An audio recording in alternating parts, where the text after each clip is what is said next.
الحمدللہ وکفا والصلاة والسلام علی عبادہ الذین اصطفیٰ خصوصاً علی افضلہم وخاتم النبیین محمد الامین وعلی آلہ وصحبہ اجمعین اما بعد فقد قال اللہ تبارک وتعالی کما ورد فی سورة البقرہ فی آخر الجزء الاول اعوذ باللہ من الشیطان الرجیم بسم اللہ الرحمن الرحیم وقالوا كونوا هودا او نصارى تهتدوا قل بل ملة ابراہیم حنیفا وما كان من المشرکین قولوا آمنا باللہ وما انزل الینا وما انزل الى ابراہیم واسماعیل واسحاق وما انزل الى ابراہیم واسماعیل واسحاق ویعقوب والاسباط وما اوتی موسیٰ وعیسیٰ وما اوتی النبیون من ربهم لا نفرق بین احد منهم ونحن له مسلمون فإن آمنوا بمثل ما آمنتم به فقد اهتدوا وإن تولوا فإنما هم في شقاق فسيكفيكهم الله وهو السميع العليم صبغة الله ومن أحسن من الله صبغة ونحن له عابدون قل أتحاجوننا في الله وهو ربنا وربكم ولنا أعمالنا ولكم أعمالكم ونحن له مخلصون ام تقولون ان ابراہیم واسماعیل واسحاق ویعقوب والاسباط كانوا هودا او نصارا قل اانتم اعلم ام اللہ ومن اظلم ممن كتم شہادة عنده من اللہ وما اللہ بغافل عما تعملون تلك امة قد خلت لها ما كسبت ولكم ما كسبتم ولا تسألون عما كانوا يعملون صدق الله العظيم رب اشرح لي صدري ويسر لي أمري واحلل عقدة من لساني يفقهوا قولي اللهم ربنا ألهمنا رشدنا وأعذنا من شرور أنفسنا اللهم أرنا الحق حقا وارزقنا اتباعه وأرنا الباطل باطلا وارزقنا اجتنابه اللهم وفقنا لما تحب وترضى آمین یا رب العالمین۔ ان آیات مبارکہ پر جن کی ابھی تلاوت ہوئی ہے، قرآن حکیم کا پہلا پارہ ختم ہو رہا ہے۔ ویسے یہ بات اس سے پہلے کئی مرتبہ عرض کی جا چکی ہے کہ 30 پاروں میں جو قرآن حکیم کی تقسیم ہے وہ کوئی مضمون کے اعتبار سے نہیں ہے، یہ معنوی تقسیم نہیں ہے، بڑی ہی آربیٹریری قسم کی، اور صرف اس مقصد سے یہ تقسیم کی گئی، اور یہ تقسیم عہد نبوت میں موجود نہیں تھی، عہد صحابہ میں موجود نہیں تھی۔ 30 پاروں میں تقسیم جو ہے تابعین کے عہد میں ہوئی ہے، اور اس میں اصل مقصد یہ تھا کہ اتنے برابر حصوں میں قرآن مجید کو تقسیم کر دیا جائے کہ ایک حصہ روزانہ اگر ایک انسان، ایک مسلمان تلاوت کرے تو ہر مہینے میں وہ قرآن مجید کا ایک دورہ مکمل کر لے، جسے ہم آج کل اصطلاحاً کہتے ہیں ایک مرتبہ قرآن ختم کر لے۔ بہرحال پاروں کی اس تقسیم کو ایک طرف رکھ دیجئے تو جو سورہ مبارکہ چل رہی ہے، سورہ بقرہ، اس کے بارے میں صرف یہ باتیں ذہن میں تازہ کر لیجئے کہ بنیادی طور پر یہ 2 حصوں میں منقسم ہے، اسی لیے میں نے اس کا ایک عنوان تجویز کیا ہے سورۃ الامتین، 2 امتوں کی سورت۔ پہلے حصے میں یا تو براہ راست خطاب ہے یا روح سخن ہے سابقہ امت مسلمہ یعنی بنی اسرائیل کی طرف، یہ 18 رکوعوں پر مشتمل ہے جس میں 152 آیات آ جاتی ہیں۔ دوسرا حصہ جو ہے وہ موجودہ امت مسلمہ یعنی امت محمد صلی اللہ علیہ وسلم سے خطاب پر مشتمل ہے۔ اس میں رکوع 22 ہے، آیات 134 ہیں، تو گویا کہ رکوعوں کی تعداد پہلے حصے میں کم ہے، 18 ہے 22 کے مقابلے میں، لیکن آیات کی تعداد جو ہے وہ پہلے حصے میں زائد ہے، 152 ہے 134 کے مقابلے میں۔ تو اس طرح یہ تقسیم تقریباً متوازن ہے، نصفین میں ہے۔ پہلے حصے کو بھی پھر ہم نے دیکھا ہے، بارہا یہ بات یہاں بیان ہو چکی ہے، لیکن چونکہ ہر درس میں بعض حضرات نئے ہوتے ہیں، میں ان کے حوالے سے تاکہ یہ ذہن نشین وہ بھی حضرات کر لیں اس حقیقت کو کہ پہلا حصہ پھر 3 حصوں میں منقسم ہے۔ پہلے 4 رکوع تمہیدی نوعیت کے ہیں، اور یوں سمجھیے کہ اس میں گویا کہ مکی قرآن کا خلاصہ آ گیا ہے۔ مکی قرآن سے جو 2/3 ہے اپنے حجم کے اعتبار سے، پورے قرآن کا 2/3 ہے کہ جو مکے میں ہجرت سے قبل نازل ہو چکا تھا۔ ظاہر بات ہے کہ اس قرآن کے اس حصے اور اتنے بڑے حصے کے نزول کا ایک نتیجہ نکل چکا تھا۔ وہ نتیجہ یہ کہ کچھ وہ لوگ تھے کہ جنہوں نے اس قرآن کے انوار سے اپنے قلوب و اذہان کو منور کیا، ان کی ایک جماعت صحابہ کرام کی، اور مہاجرین کی صورت میں اب وہ مدینے میں وہ جماعت موجود تھی لوگوں کے سامنے جب یہ سورہ بقرہ نازل ہو رہی ہے۔ یہ گویا کہ جیسے آپ کہتے ہیں کہ درخت اپنے پھل سے پہچانا جاتا ہے، یہ قرآن کا پھل تھا کہ جو اس وقت اہل مدینہ کے سامنے پیش کر دیا گیا۔ اور اس کے بعد یہ کہ وہ لوگ بھی اب وجود میں آ چکے تھے، قریش کے وہ سردار کے جو گویا کہ اپنی ضد اور عناد اور تعصب اور ہٹ دھرمی کی بنا پر یہ طے کر چکے تھے کہ کسی صورت انہوں نے حضور کی بات کو نہیں ماننا ہے۔ تیسرا طبقہ اب یہ مدینے میں پیدا ہو رہا تھا، بین منافقین کا، جو مدعی تو تھے ایمان کے لیکن یہ کہ حقیقت میں مومن نہیں تھے۔ تو پہلے 2 رکوعوں میں ان تینوں قسم کے افراد کی شناخت کرا دی گئی، ان کے اوصاف بیان کر دیے گئے، یہ مومنین صادقین ہیں، یہ وہ ہے کہ جو کفر پر اڑ چکے ہیں، اور یہ ہے جو بین ہے۔ تیسرے رکوع میں قرآن مجید کی دعوت کا خلاصہ، پورے مکی قرآن کی دعوت کا خلاصہ۔ چوتھے رکوع میں قرآن حکیم کے فلسفے کا جو بنیادی اس کا فلسفہ ہے اس کا خلاصہ۔ تو میں پھر عرض کر رہا ہوں کہ یہ 4 رکوع جو ہے جو تمہیدی ہیں، اس مدنی قرآن کے آغاز میں گویا کہ وہ مکی قرآن کا خلاصہ ہے۔ اس کے بعد 10 رکوع اور 2 آیتیں مزید، 5ویں رکوع سے لے کر 15ویں رکوع کی پہلی 2 آیات تک یہ خطاب تھا بنی اسرائیل سے، سابقہ امت مسلمہ سے۔ اس کے بعد 4 رکوع، اس میں 2 آیتیں کم، اس لیے کہ 15ویں رکوع کی ہم نے 2 آیتیں شامل کی ہیں اس حصے میں، تو 2 آیت کم 4 رکوع ہیں یہ، 15واں 16واں 17واں 18واں 4 رکوع۔ ان کے لیے میں نے عرض کیا تھا ان کو ہم کہیں گے تحویلی ہے یہ حصہ، کہ اب سابقہ امت مسلمہ کی معزولی کا اعلان ہو رہا ہے کہ جس مقام اور منصب پر 2000 برس تک یہ امت فائز رہی، جب انہیں تورات دی گئی تھی تقریباً 1400 قبل مسیح میں، اس وقت سے لے کر حضور کو جب قرآن عطا کیا گیا 7ویں صدی کے آغاز میں، اس لیے کہ سن 610 میں حضور پر وحی کا آغاز ہوا ہے،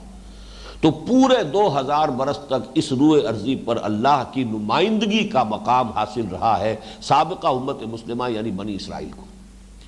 لیکن اب وہ منصب ان سے سلب کیا گیا، چھین لیا گیا، وہ محروم کر دیے گئے، اور محروم کیے گئے اپنے کرتوتوں کے باعث، اپنے کردار کے باعث، اپنے طرز عمل کے باعث۔ پچھلے 10 رکوعوں میں تفصیلی گفتگو اس کے بارے میں ہو چکی ہے، ایک بڑی مفصل فرد جرم ان پر عائد کی جا چکی ہے۔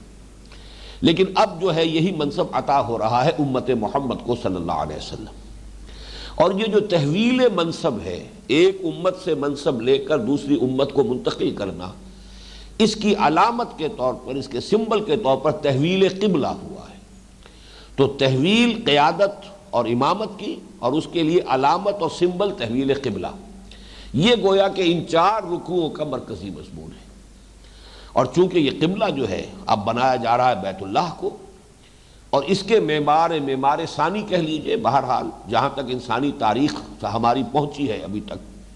اس لیے کہ تقریباً 5000 برس ہم سمجھتے ہیں کہ انسانی تاریخ کے وہ ہیں کہ جس کے بارے میں معلومات انسانوں کو حاصل ہیں۔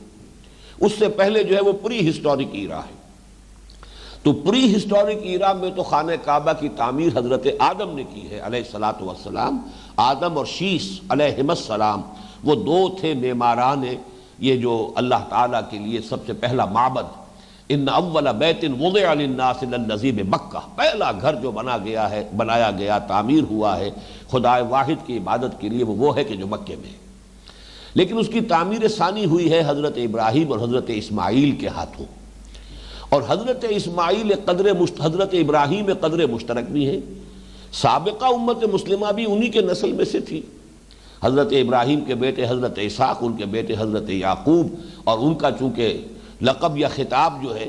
وہ ہے اسرائیل، تو بنی اسرائیل جو ہے وہ اسرائیل کی اولاد، یہ سابقہ امت مسلمہ تھی، اور اسرائیل جو ہے پوتے ہیں حضرت ابراہیم کے۔ نئی امت مسلمہ کی تاسیس ہو رہی ہے بعثت محمدی کی بنیاد پر، اور محمد صلی اللہ علیہ وسلم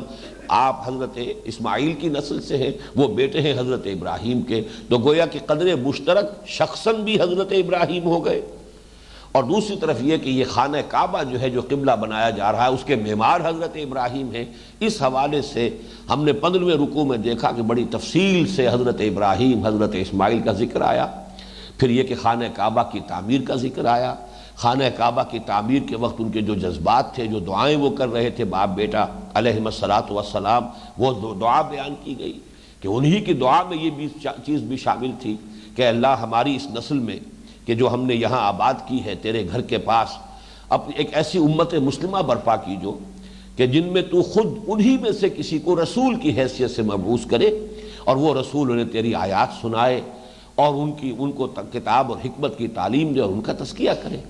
تو در حقیقت بعثت محمدی اسی دعا ابراہیم و اسماعیل کا ظہور ہے، اور یہ خانہ کعبہ جو ہے در حقیقت انہی ابراہیم کا تعمیر کردہ ہے۔ تو اب اس اعتبار سے گویا کہ اس کو تسہیل کی جا رہی ہے، چونکہ بڑا مشکل مرحلہ تھا تحویل قبلہ کا، اس کی تسہیل کے لیے یہ ساری تمہیدی جو گفتگو ہو رہی ہے وہ اس کے لیے ہے، پیلیٹیبل ہو جائے، آسانی سے قابل قبول ہو جائے، اذہان و قلوب اس کو قبول کرنے کے لیے تیار ہو جائے، یہ ساری گفتگو اسی تحویل قبلہ کی تمہید ہے۔ اب اس میں تقریباً 1.5 رکوع ہم پڑھ چکے ہیں، اب یہ 16ویں رکوع کا نصف آخر جو ہے وہ آج ہمیں پڑھنا ہے۔ وَقَالُوا كُونُوا هُودًا أَوْ نَصَارَىٰ تَهْتَدُوا، اور وہ یہ کہتے ہیں، قالو اس کے فاعل کون ہیں؟ یہود اور نصارہ، اور خاص طور پر اس وقت جو ہے اصلاً جو ہے یہودی تھے۔ وَقَالُوا كُونُوا هُودًا أَوْ نَصَارَىٰ تَهْتَدُوا قُلْ بَلْ مِلَّةَ إِبْرَاهِيمَ حَنِيفًا، وہ کہتے ہیں کہ یہودی بن جاؤ یا نصرانی بن جاؤ تب تم ہدایت پر ہوگے۔ یہ در حقیقت نبی اکرم صلی اللہ علیہ وسلم کی بعثت کے بعد جو ایک سخت مشکل میں مبتلا ہو گئے تھے، کیا کریں اور کس طریقے سے جو لوگ حضور کی دعوت کی پر لبیک کہہ رہے ہیں اور قبول کرتے چلے جا رہے ہیں، انہیں روکیں تو کیسے روکیں؟ اس کے لیے انہوں نے، جیسا کہ ہم اس سے پہلے بھی آیت نمبر 111 میں پڑھ چکے ہیں، وَقَالُوا لَن يَدْخُلَ الْجَنَّةَ إِلَّا مَنْ كَانَ هُودًا أَوْ نَصَارَىٰ تِلْكَ أَمَانِيُّهُمْ قُلْ هَاتُوا بُرْهَانَكُمْ إِن كُنتُمْ صَادِقِينَ۔ وہ یہ کہتے تھے اگرچہ آپس میں یہودی اور نصرانی جو ہے ان کے آپس میں شدید اختلافات تھے، بڑے نزاعات تھے، یوں سمجھیے کہ آپس میں بیر تھا ان کے، اس لیے کہ عیسائی جسے اپنا خدا سمجھتے ہیں یا خدا کا بیٹا سمجھتے ہیں حضرت عیسیٰ علیہ السلام کو، اس کو سولی دینے والے یہودی تھے، لیکن یہ کہ مسلمانوں کے مقابلے میں وہ دونوں گویا کہ ایک دوسرے کے ساتھ یکجا ہو کر متحدہ محاذ بنا کر کہہ رہے ہیں کہ ٹھیک ہے یہودیت بھی حق ہے اور نصرانیت بھی حق ہے، کسی کو اگر حق کی پیروی کرنی ہے تو یہ دو ہی راستے ہیں، یہودی ہو جائے یا نصرانی ہو جائے۔ اسی طرح جیسا کہ وہ قول میں نے ابھی آپ کو سنایا جو آیت نمبر 111 میں نقل ہوا ہے، نہیں داخل ہو سکے گا ہرگز جنت میں مگر صرف وہی جو یا یہودی ہے یا نصرانی ہے۔ اگرچہ ان دونوں آیات کی تعبیر مفسرین نے دونوں طور پر کی ہے کہ قالو علیحدہ علیحدہ ہے، یہودی کہتے ہیں کہ یہودی ہو جاؤ تو ہدایت پاؤ گے، اور نصرانی کہتے ہیں کہ نصرانی ہو جاؤ تو ہدایت پاؤ گے، لیکن یہاں ایک قالو میں دونوں کے قول کو جمع کر لیا گیا۔ ایک تعبیر یہ ہے کہ اس وقت بھی ان کے مابین یہ باہمی مفاہمت نہیں تھی بالفعل، بلکہ بجائے اس کے کہ یہ کہا جاتا کہ یہودی یہ کہتے ہیں کہ یہودی ہو جاؤ تب ہدایت پاؤ گے، اور نصرانی یہ کہتے ہیں کہ نصرانی ہو جاؤ تب ہدایت یافتہ ہوگے، ان دو جملوں کو ایک جملے میں سمو لیا گیا ایجاز کی خاطر، اختصار کی خاطر، کہ وہ یہ کہتے ہیں کہ یہودی ہو جاؤ یا نصرانی ہو جاؤ تب ہدایت یافتہ ہوگے۔ ایک دوسری رائے وہ ہے جو میں پہلے عرض کر چکا ہوں کہ یہ اصل میں مسلمانوں کی مخالفت کی شدت میں ان کا ایک متحدہ محاذ گویا کہ بن گیا ہے، اور جیسا کہ ہوتا ہے عام طور پر آپس میں چاہے کتنی ہی دشمنی ہو، لیکن یہ کہ اگر کوئی مشترک دشمن سامنے ہو جائے تو وہ باہمی دشمنی، بہت سے ہوتا ہے معاملہ بھائیوں میں آپس میں بہت اختلاف ہے اور بہت چپقلش ہے، لیکن یہ کہ اگر کوئی باہر سے کوئی ایک شخص جو ہے کسی طرف سے ایک مشترک دشمن سامنے آ جائے تو وہ بھائی متحد ہو جایا کرتے ہیں۔ اس قسم کا معاملہ جو ہے یہ بھی ایک رائے ہے کہ یہ در حقیقت ان کا قول تھا اسی مفاہمت باہمی پر مبنی، کہ بھئی ٹھیک ہے یہ دونوں دین جو ہیں برحق ہے، یہودیت بھی اور نصرانیت بھی۔ اب کسی کو اگر ہدایت کی طلب ہے، کوئی طالب حق ہے، تو اس کے لیے دونوں راستے کھلے ہیں، تیسرا راستہ کوئی نہیں۔ قل، اے نبی کہہ دیجئے صلی اللہ علیہ وسلم، بل ملت ابراہیم حنیفہ۔ اب یہاں بل سے پہلے گویا کہ نہیں، لا، نہیں، تمہارا یہ قول غلط ہے، یہ محذوف مانا جائے گا، بلکہ ملت ابراہیمی جو یکسوئی کے ساتھ ہو اختیار کی جائے، یا ملت ابراہیم کی جو کہ یکسو تھے، حنیف تھے، یہ ہے کہ جو ہدایت کا راستہ ہے۔ اب یہاں پر ملت ابراہیم، ملتا، جو کہ یہاں پر یہ منصوب ہے تو یہ مفعول ہے، بل نتبعو، نہیں، ہم تو اتباع کریں گے ملت ابراہیم کی، یا تو وہ فعل جو ہے یہاں پر محذوف مانا جائے گا، یا بل اتبعو ملت ابراہیم حنیفہ، نہیں بلکہ اتباع کرو ابراہیم کے طریقے کی۔ ملت کے لفظ پر گفتگو اس سے پہلے ہو چکی ہے۔ حنیفہ کا لفظ یہاں پہچان لیجئے، حنفہ کہتے ہیں کسی غلط راستے کو، ٹیڑھے راستے کو چھوڑ کر سیدھے راستے پر آ جانا۔ اور فقہ اللغہ کے اعتبار سے عربی زبان میں جو الفاظ جن کے کہ مادے قریبی ہوتے ہیں، مشابہ ہوتے ہیں، ان کے مابین معنوی بھی بڑا قرب ہوتا ہے، بہت ربط ہوتا ہے۔ اب حنفہ، اس میں صرف ایک نقطے کا اضافہ کیجئے، جنفہ، حنفہ جنفہ، جیم اور ہے، جنفہ کے معنی ہے سیدھے راستے سے بھٹک کر کوئی کج راستہ اختیار کر لینا، جیم کے ساتھ ہے تو کجی اختیار کر لینا سیدھے راستے کو چھوڑ کر، اور ہے کے ساتھ ہے حنفہ، تو تمام غلط راستوں کو چھوڑ کر سیدھے راستے پر آ جانا۔ تو کس قدر قریب کے دونوں الفاظ ہیں،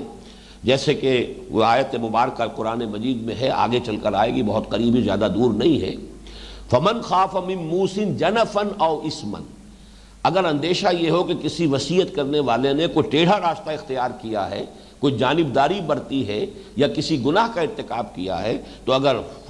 اصلاح کر دی جائے اس میں تو فلا اثم علیہ، تو کوئی گناہ کی بات نہیں ہے۔ یہ نہیں ہے کہ وصیت کرنے والا جو لکھ گیا بس وہ پتھر کی لکیر ہے، اس میں کوئی تبدیلی نہیں ہو سکتی۔ اگر لوگ دیکھیں کہ اس نے زیادتی کی ہے، غلطی کی ہے، تو باہمی مشاورت سے، باہمی اتفاق سے اس میں تبدیلی کی جا سکتی ہے۔ فمن خاف من موص جنفا او اثما، تو جنفن کہتے ہیں کہ میلان عن الحق، حق سے ہٹ گیا، اور حنیف یہ ہے کہ ہر طرح کے جتنے بھی غلط راستے ہیں، اس لیے کہ راستہ سیدھا تو ایک ہوگا، غلط راستے بے شمار ہوں گے، تو تمام غلط راستوں سے اور تمام غلط سمتوں سے ہٹ کر سیدھے راستے پر آ جانا، یکسو ہو جانا، یک رنگ ہو جانا، یہ حنیف ہے۔ البتہ اس میں پھر تفصیلی اختلاف ہے کہ یہ حنیفن جو ہے یہ حال ہے، کس کا حال ہے؟ عام رائے یہ ہے کہ ابراہیم، بل ملت ابراہیم حنیفہ، نہیں بلکہ پیروی کرو ملت ابراہیم کی، اور ابراہیم کون تھے؟ جو حنیف تھے، یکسو تھے تمام، جیسے کہ ان کا قول جو ہے سورہ انعام میں نقل کیا گیا ہے، انی وجہت وجہی للذی فطر السماوات والارض حنیفا وما انا من المشرکین، میں نے تو تمام اطراف سے رخ موڑ کر اپنا چہرہ اور اپنا رخ سیدھا کر لیا ہے اس ہستی کی طرف جس نے آسمان اور زمین پیدا فرمائے۔ وہاں سے یہ لفظ حنیف جو ہے یوں سمجھیے کہ حضرت ابراہیم علیہ السلام کی ایک ایسی صفت بن گئی ہے کہ جو لا ینفک ہے، بلکہ اس سے آگے ایک اور صفت ہے ان کی کہ جو لا ینفک ہے، جہاں ان کا ذکر ہوتا ہے اس کا تذکرہ ضرور ہوگا، وما کان من المشرکین، اور وہ مشرکین میں سے ہرگز نہیں تھے۔ یہ گویا کہ سب سے بڑا، میں عرض کیا کرتا ہوں، ٹیسٹیمونیل، سب سے بڑی سند، سب سے بڑا جو ہے سرٹیفکیٹ جو اللہ تعالیٰ کی طرف سے حضرت ابراہیم کو عطا ہوتا ہے قرآن مجید میں، اکثر و بیشتر آپ دیکھیں گے جہاں حضرت ابراہیم کا تذکرہ ہے وما کان من المشرکین، اس لیے کہ واقعتاً جیسا کہ ہم تفصیل سے 15ویں رکوع کے ضمن میں پڑھ چکے ہیں، جس ماحول میں انہوں نے آنکھ کھولی ہے ہر نوع کا شرک انتہائی عروج پر تھا، ظلمات بعضھا فوق بعض، ہر نوعیت کا شرک جو ہے وہاں موجود تھا، بت پرستی کا شرک وہاں موجود تھا، ستارہ پرستی کا شرک وہاں موجود تھا، سیاسی شرک یعنی ایک حاکم جو تھا وہ خدائی کا دعویٰ کر کے، نمرود، اس لیے کہ حاکمیت مطلقہ کا جو دعویٰ کرے گا وہ گویا کہ خدائی کا دعویٰ کرتا ہے، بلکہ اس نے جو محاجہ کیا ہے، مناظرہ کیا حضرت ابراہیم سے، وہ خدائی کا دعوے دار تھا۔ تو گویا کہ ہر نوع کا شرک، عقیدے کا شرک، عمل کا شرک، وہ سارے ان کے ہاں موجود تھے۔ اور اس ماحول میں آنکھ کھولنے والا سلیم الفطرت نوجوان ابراہیم علیہ الصلوۃ والسلام ہر طرح کے شرک کو رد کر کے توحید کامل تک پہنچا ہے۔ وہ توحید کامل نظریے کی بھی، عقیدے کی بھی، عمل کی بھی، انفرادی سطح پر بھی، اجتماعی سطح پر بھی۔ وہ بادشاہ سے بھی ٹکرا گیا ہے، وہ عوام سے بھی ٹکرا گیا ہے، وہ اپنے باپ سے بھی ٹکرا گیا ہے۔ مطلب یہ کہ ہر اعتبار سے چومکھی جنگ لڑ کر اور یکسو ہو کر یہ گویا کہ سب سے بڑی سند ہے، شرک سے بالکل پاک، براہیمی نظر پیدا مگر مشکل سے ہوتی ہے، ہوس چھپ چھپ کے سینوں میں بنا لیتی ہے تصویریں۔ ابراہیم کے مقام تک پہنچنا آسان کام نہیں ہے۔ کہیں سینے کے اندر غیر اللہ کی محبت ہی غالب آ گئی ہے اللہ کے اوپر، اللہ کی محبت پر، آپ کو پتہ بھی نہیں چلا اور آپ مشرک ہیں۔ دولت کی محبت اللہ کی محبت سے بالا تر ہو گئی تو مشرک ہیں، چاہے آپ کسی بت کو سجدہ نہیں کرتے، چاہے آپ نے کسی بھی اس دیوی کو نہیں پوجا ہے کہ جس کے بارے میں ہندوؤں کا عقیدہ ہے کہ وہ جس پر مہربان ہو جائے پھر اس کی دولت کی ریل پیل ہو جاتی ہے، دیوی کو آپ نے نہیں پوجا، لیکن اس دیوی کو وہ پوجتے ہیں دولت کی محبت میں۔ دولت کی محبت آپ کے اندر اتنی ہے جتنی اس ہندو کے اندر ہے، تو در حقیقت پھر آپ بھی اتنے ہی بڑے مشرک ہیں، چاہے آپ نے اس دیوی کی کو مورتی جو ہے اس کو کبھی سجدہ نہیں کیا ہے۔ تو اس حوالے سے یہ کہ اس شرک سے پورے طور پر بچ جانا کوئی آسان کام نہیں۔ دوسری رائے یہ ہے کہ یہ جو حنیف کا لفظ ہے یہ ملت کے لیے آیا ہے، کہ یکسو ہو کر جو ابراہیم کی ملت ہے اس کو اختیار کیا جائے۔ بہرحال یہ اکثر کا جو اجماع ہے وہ اسی پر ہے کہ یہ حضرت ابراہیم علیہ السلام ہی کے لیے صفت کے طور پر، یا یوں سمجھیے حال کے طور پر، یہ حال کہلائے گا، ٹیکنیکل جو ٹرم ہے عربی گرامر کی، بل ملت ابراہیم حنیفہ وما کان من المشرکین۔ اب اس کے مقابلے میں جوابی دعوت، ان کی دعوت تو یہ ہے مسلمانوں، لیکن دعوت کا مقابلہ ہمیشہ دعوت کر سکتی ہے۔ اگر آپ کی طرف سے کوئی آفینسو نہیں ہے دعوت کی تو آپ کبھی بھی مقابلہ نہیں کر سکیں گے، رزسٹ نہیں کر سکیں گے۔ دعوت کے مقابلے میں دعوت آنی چاہیے۔ وہ شرک کی دعوت دے رہے ہیں، اے مسلمانوں تم توحید کی دعوت دو۔ وہ یہودیت اور نصرانیت کی دعوت دے رہے ہیں، تم ابراہیم کی ملت کی دعوت دو۔ اب یہاں نوٹ کیجئے گا کہ ابراہیم کی ملت کہی جا رہی ہے، ملت محمد نہیں کہی جا رہی۔ یہ ہے حکمت دعوت، اس لیے کہ محمد صلی اللہ علیہ وسلم کی بات کی جائے گی تو ان سے تو اس وقت چونکہ وہ موجود ہیں، سامنے ہیں، ان سے کسی کو کسی اعتبار سے کوئی الرجی ہے، کسی کو کسی اعتبار سے کوئی بعد ہے، لیکن چونکہ ابراہیم جو ہے قدر مشترک ہے، جیسا کہ میں نے عرض کیا تھا کہ کوئی میننگ فل اور نتیجہ خیز دعوت و تبلیغ وہی ہوتی ہے کہ جس کو بیس کیا جائے کسی قدر مشترک پر۔ جو چیز میرے اور آپ کے مابین متفق علیہ ہے وہاں سے بات شروع کیجئے تو بات نتیجہ خیز ہوگی، ڈائلاگ جو ہے میننگ فل ہوگی، نتیجہ خیز ہو جائے گی۔ لیکن آپ نے کوئی قدر مشترک تلاش ہی نہیں کی، یا فرض کیجئے ہے ہی نہیں، تو آپ بات کس بنیاد پر کریں گے؟ کہاں سے گفتگو کا آغاز ہوگا؟ جس کی میں نے مثال دی تھی کہ زپ جو ہوتا ہے وہ آپ نیچے سے اس کا وہ ہے جو ہینڈل ہے اس کو کھینچتے ہوئے اوپر لائیے گا تو اوپر تک وہ جو زپ جو ہے اس کے تمام دندانے آپس میں فٹ بیٹھ جائیں گے۔ ویسے جوڑنے کی کوشش کریں گے اوپر سے کبھی نہیں جڑے گا۔ وہ تو وہاں سے چلیے جہاں پر کہ مشترک ہے، جہاں جڑا ہوا ہے وہ پہلے سے، وہاں سے کھینچتے چلے جائیے، وہ جڑ جائے گا۔ تو اسی طریقے سے اس رکوع میں خاص طور پر آپ دیکھیں گے کہ اس قدر مشترک پر بات کرنے کے لیے بڑی اس میں بہت سی مثالیں آ رہی ہیں اس ایک رکوع کے اندر، کہ جب بھی گفتگو کرنی ہو کوئی قدر مشترک تلاش کرو، پھر اس سے بات کو آگے بڑھاؤ کہ جب یہ بات میرے اور آپ کے مابین متفق علیہ ہے تو بھائی اس سے یہ لازم آتا ہے، اس کا یہ منطقی نتیجہ ہے، اس کا یہ جو ہے لازمی جو ہے ہمیں کرولری کے طور پر، اب جب ایک بات آپ نے مانی ہے اصول کے طور پر تو اس کی جو کرولریز ہے وہ بھی آپ کو ماننی چاہیے۔ اور اگر کسی شخص کے اندر کوئی ہٹ دھرمی نہیں ہے، تعصب نہیں ہے، ضد نہیں ہے، تو رفتہ رفتہ وہ اس کو مانتا ہوا آئے گا آگے۔ تو یہاں آپ دیکھیں گے قولو، تم یہ کہو، آمنا باللہ وما انزل الینا وما انزل الی ابراہیم و اسماعیل و اسحاق و یعقوب والاسباط وما اوتی موسیٰ و عیسیٰ وما اوتی النبیون من ربہم لا نفرق بین احد منہم ونحن لہ مسلمون۔ اے مسلمانوں تم جواباً حملہ کرو، تم یہ کہو، تمہارا جوابی حملہ اس قول پر مبنی ہونا چاہیے کہ نہیں دیکھو ہم ایمان لائے اللہ پر، اللہ ہمارے اور تمہارے درمیان مشترک، یہ آگے چل کر آئے گا۔ قل اتحاجوننا فی اللہ وہو ربنا وربکم، کیا ہم سے اللہ کے بارے میں جھگڑا کر رہے ہو؟ اللہ تو ہمارے اور تمہارے مابین مشترک ہے، ہمارا بھی رب ہے تمہارا بھی رب ہے، تم بھی اسی کو مانتے ہو ہم بھی مانتے ہیں۔ تو یہاں پر بھی بات شروع کی گئی اس سے، آمنا باللہ وما انزل الینا، ہم اس پر بھی ایمان لائے ہیں جو ہماری جانب نازل کیا گیا، وما انزل الی ابراہیم و اسماعیل و اسحاق و یعقوب۔ اب یہاں نام گنیے تو ان میں صرف اسماعیل کا نام تو ایسا ہے ایک کہ جو ان کے لیے کچھ ناقابل قبول ہوگا، اس لیے کہ انہوں نے وہ سارے مقامات جو اللہ نے حضرت اسماعیل کو عطا کیے تھے سب حضرت اسحاق کے نام لکھ دیے ہیں، ذبیح اللہ بھی انہیں بنا دیا، تورات میں تحریفات کی، خانہ کعبہ کا معاملہ جو ہے اس کو بالکل گم کرنے کے لیے کہ تاریخ میں تذکرہ ہی نہ رہے، وہ بکہ جو ہے وہ وادی بکا فلسطین کی ایک وادی کا نام رکھ دیا گیا، یہ ساری تحریفیں انہوں نے کی ہیں۔ حضرت اسماعیل کو وہ مانتے ہیں، ان کی شخصیت کا انکار نہیں کر سکتے، لیکن ان کے بارے میں صرف یہ کہ وہ گھٹیا نسل سے تھے، اس لیے کہ ان کی والدہ ہاجرہ جو ہے وہ تو کنیز تھی، جبکہ اصل خاندانی جو اہلیہ تھیں، بیوی تھیں، زوجہ تھیں حضرت ابراہیم کی، وہ حضرت سارہ تھیں۔ تو حضرت سارہ جو ہے وہ بہرحال وہ والدہ ہیں حضرت اسحاق کی، تو اصل بیٹے تو اسحاق ہوئے، ان کے بیٹے حضرت یعقوب ہیں۔ لیکن یہاں اب آپ دیکھیے کہ جب کوئی بات کسی ایک تسلسل میں کہی جاتی ہے تو وہ بات آسانی کے ساتھ قابل قبول ہو سکتی ہے۔ اگر آپ ایک خاص شے کو پن پوائنٹ کر کے اسی پر ضرب لگاتے چلے جائیں گے تو اس سے نتیجہ نہیں نکلے گا، لیکن یہ کہ اس کو ایک مجموعی انداز میں ایک کلیکٹیو پیکج کی شکل میں لے کر آئیں گے تو وہ ایک شے جو ہے آسانی کے ساتھ قابل قبول ہو سکتی۔ ظاہر بات ہے جو شخص ہٹ دھرمی پر اترا ہوا وہ تو کسی صورت نہیں مانے گا، لیکن آپ کی کوشش یہ ہوگی کہ جس میں کسی درجے میں بھی قبولیت حق کی استعداد ہے، مادہ ہے، طالب حق ہے، کسی درجے میں بھی اسے آپ لوز نہ کریں، بلکہ یہ کہ آپ کا طریق تبلیغ وہ ہو کہ بہرحال وہ اپنے دل میں یہ کہنے پر مجبور ہو جائے کہ بھائی جو بات یہ کہہ رہے ہیں معقول ہے، جو انہوں نے دلیل دی ہے واقعی عقل میں آتی، سمجھ میں آتی ہے،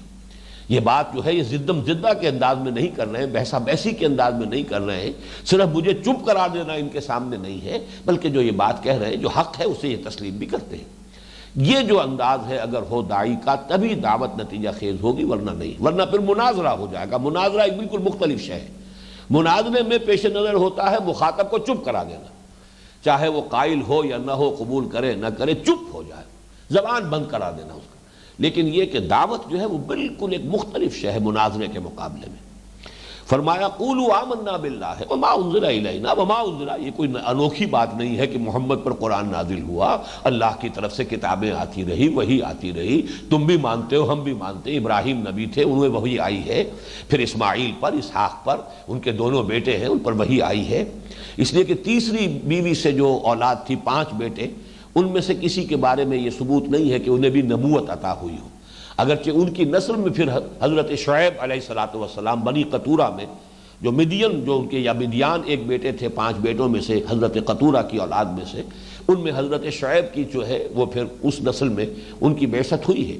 لیکن خود حضرت ابراہیم کے ان 5 بیٹوں میں سے کسی کو نبوت ملی یہ ثابت نہیں، بلکہ یہاں سے یہ ثابت ہو رہا ہے کہ نہیں ملی، ورنہ یہ کہ ان کے نام کو بھی یہاں ضرور انکلوڈ کیا جاتا۔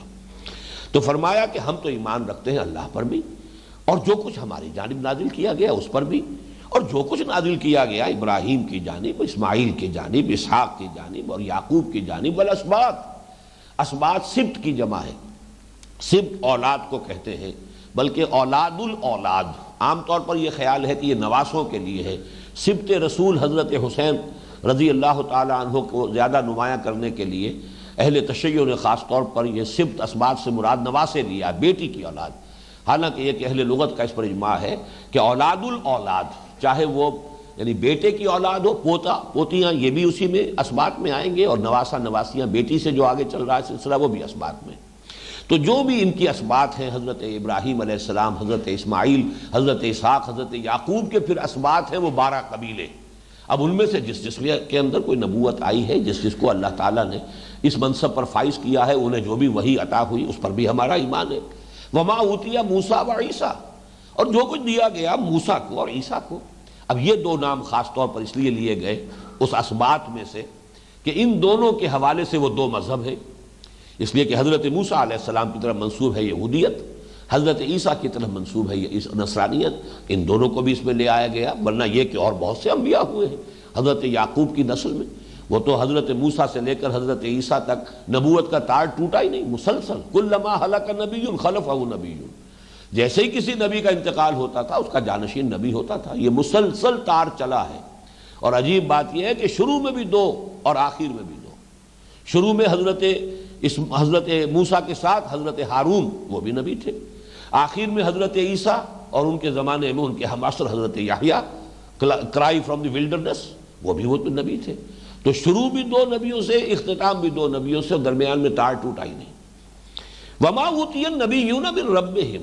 یعنی ناموں پر کیا دار و مدار انحصار، تمام نبیوں کو جو کچھ بھی دیا گیا ان کے رب کی طرف سے ہم سب پر ایمان رکھتے ہیں۔ ولا نفرق بین احد منہم، اور ہم ان میں سے کسی کے مابین تفریق نہیں کرتے۔ اس لفظ کو پہچان لیجیے، تفریق کسے کہتے ہیں؟ علیحدہ کر دینا۔ فرق اور خرق یہ تمام الفاظ، فلق کے معنی بھی پھاڑ دینا، خرق کے معنی بھی پھاڑ دینا، فرق کے معنی بھی پھاڑ دینا، یہ علیحدہ، یہ بھی وہ فقہ اللغہ جو قریب قریب کے الفاظ ہوتے ہیں ان کے اندر مفہوم کے اعتبار سے بھی قرب اور معنویت ہے۔ تو یہ جو پھاڑ دینا ہے یہ اس معنی میں کہ ایک رسول کو مانے ایک ان کو نہ مانے، یہ تفریق ہے۔ اس کے مقابلے میں ایک لفظ ہے تفضیل، ایک کو دوسرے پر فضیلت دینا، یہ انبیاء کے مابین قرآن مجید سے ثابت ہے۔ چنانچہ تیسرے پارے کی پہلی آیت ہے تلک الرسل فضلنا بعضهم علی بعض، یہ وہ رسول ہیں کہ جن میں سے ہم نے بعض کو بعض پر فضیلت دی ہے۔ تو تفضیل تو ہے، فضیلت تو ہے، تفریق اگر کی جائے گی تو کفر ہو جائے گا، کیونکہ یہ ایک ہے۔ ہذہ امتکم امۃ واحدہ، یہ تمہاری ایک امت ہے، تمام انبیاء اللہ کے جتنے بھی نبی اور رسول ہیں وہ ایک امت ہے۔ ان میں تفریق کی تو ایک کو بھی نہیں مانا تو وہ کفر ہو گیا، سب کا انکار ہے، ایک کا انکار سب کا انکار ہے۔ اس حوالے سے یہ جو بعد میں آپ نے دیکھا ہوگا سورہ بقرہ کے آخر میں بھی آیت جو آتی ہے لاسٹ بٹ ون،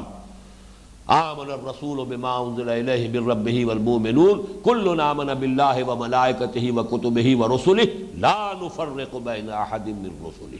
یہ بڑی اہمیت کے ساتھ، اہتمام کے ساتھ، اس لیے کہ اصل میں اسی بنیاد پر ہم انہیں دعوت دے رہے ہیں، ہم سب کو مانتے ہیں، تم بھی مانو، تم کیوں اڑ کر رہ گئے ہو، کھڑے ہو کر رہ گئے ہو، کیوں نہیں تسلیم کر رہے؟ ہم سب کو مانتے ہیں، ہم نفی نہیں کر رہے موسیٰ کی، ہم نفی نہیں کر رہے عیسیٰ کی، ہم ان سب کو مانتے ہیں کہ اللہ کے نبی تھے، اللہ کے رسول تھے، جلیل القدر پیغمبر تھے، انہیں کتابیں دی گئی، تورات دی گئی، انا انزلنا التوراۃ فیہا ھدی ونور، ہم ہی نے تورات نازل کی تھی، اس میں ہدایت بھی تھی، نور بھی تھا، ہم نے ہی انجیل عطا کی تھی عیسیٰ کو، عیسیٰ ابن مریم کو، اس میں ہدایت بھی تھی، نور بھی تھا، ہم تو ان سب کو ایکنالج کر رہے ہیں، تسلیم کر رہے ہیں۔ لا نفرق بین احد منہم، ایک کی بھی تفریق ہم نہیں کرتے ان میں سے، ان کو من حیث الجماع ایک امت کی حیثیت سے ہم سب کو تسلیم کرتے ہیں۔ وَنَحْنُ لَهُ مُسْلِمُونَ، یہاں نوٹ کیجئے گا ان آیات میں یہ 3 مرتبہ آ رہا ہے، نحن لہو مسلمون، نحن لہو عابدون، نحن لہو مخلصون، 3 الفاظ آئیں گے،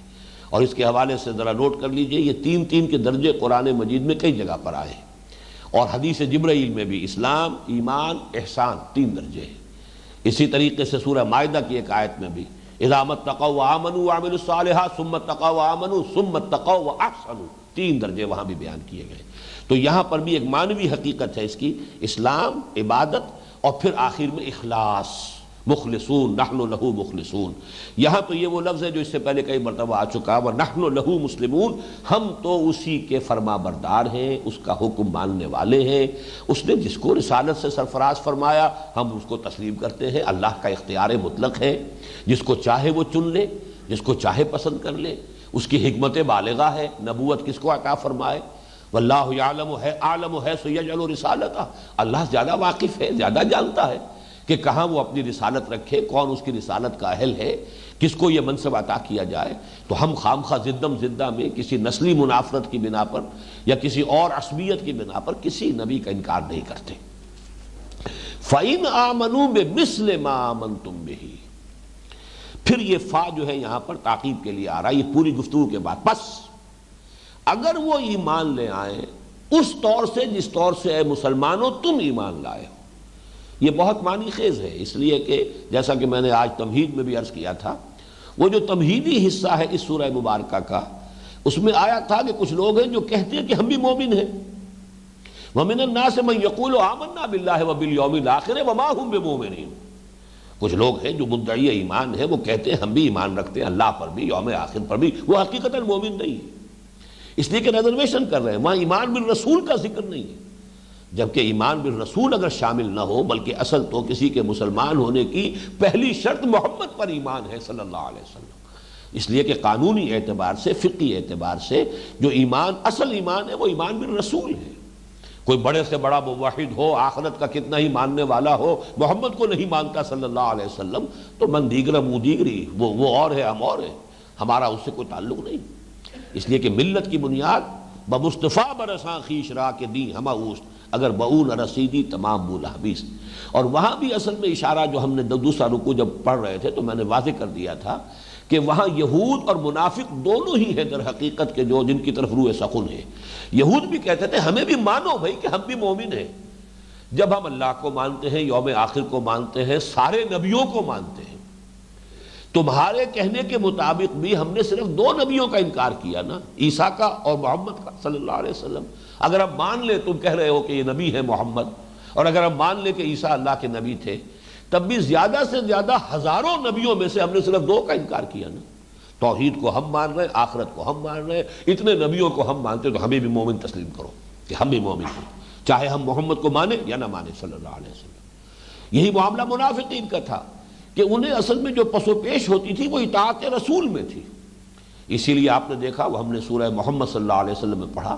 کہ وہ کہتے تھے کہ اگر یہ حکم ہے واقعتاً یہ جنگ جو ہے، جنگ کرنا اور قتال کا، تو کیوں نہیں کوئی سورت قرآن میں نازل ہو جاتی؟ یہ محمد صلی اللہ علیہ وسلم خود ہی اپنی طرف سے جو ہے اس مرحلے کا آغاز کر بیٹھے ہیں، تو کیوں نہیں قرآن مجید میں کوئی سورت محکمہ نازل ہوتی؟ تو سورہ قتال پھر نازل ہو گئی۔ اس لیے کہ بہرحال ان کی اگر کوئی یہی حجت بازی تھی تو آخر برے کو گھر تک پہنچانا بھی ضروری ہے کہ ان کی وہ دلیل ہر درجے میں ختم کر دی جائے۔ تو منافقین اور یہود وہ دونوں وہاں پر بھی گروپ تھے، اور یہاں پر اب اس بات کو واضح کیا گیا فَإِنْ آمَنُوا بِمِثْلِ مَا آمَنْتُمْ بِهِ فَقَدِ اهْتَدَوْا۔ اے مسلمانوں، اور یہاں پہ روح سخن کن کی طرف ہے؟ ظاہر بات ہے کہ مدینے کے رہنے والوں میں، اوس اور خزرج کے لوگوں میں سے بہت سے لوگ ایسے تھے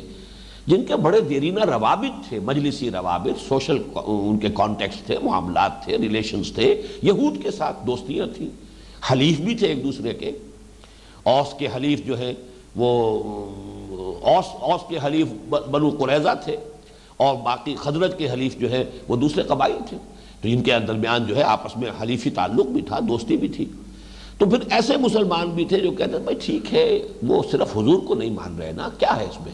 چلو مانو، کوئی بہت بڑا فرق تو نہیں، اصل شے تو توحید ہے، توحید کے اندر ہم اور وہ مشترک ہیں، وہ بھی شرک نہیں کرتے، اسی طریقے سے آخرت ہے مانتے ہیں وہ بھی،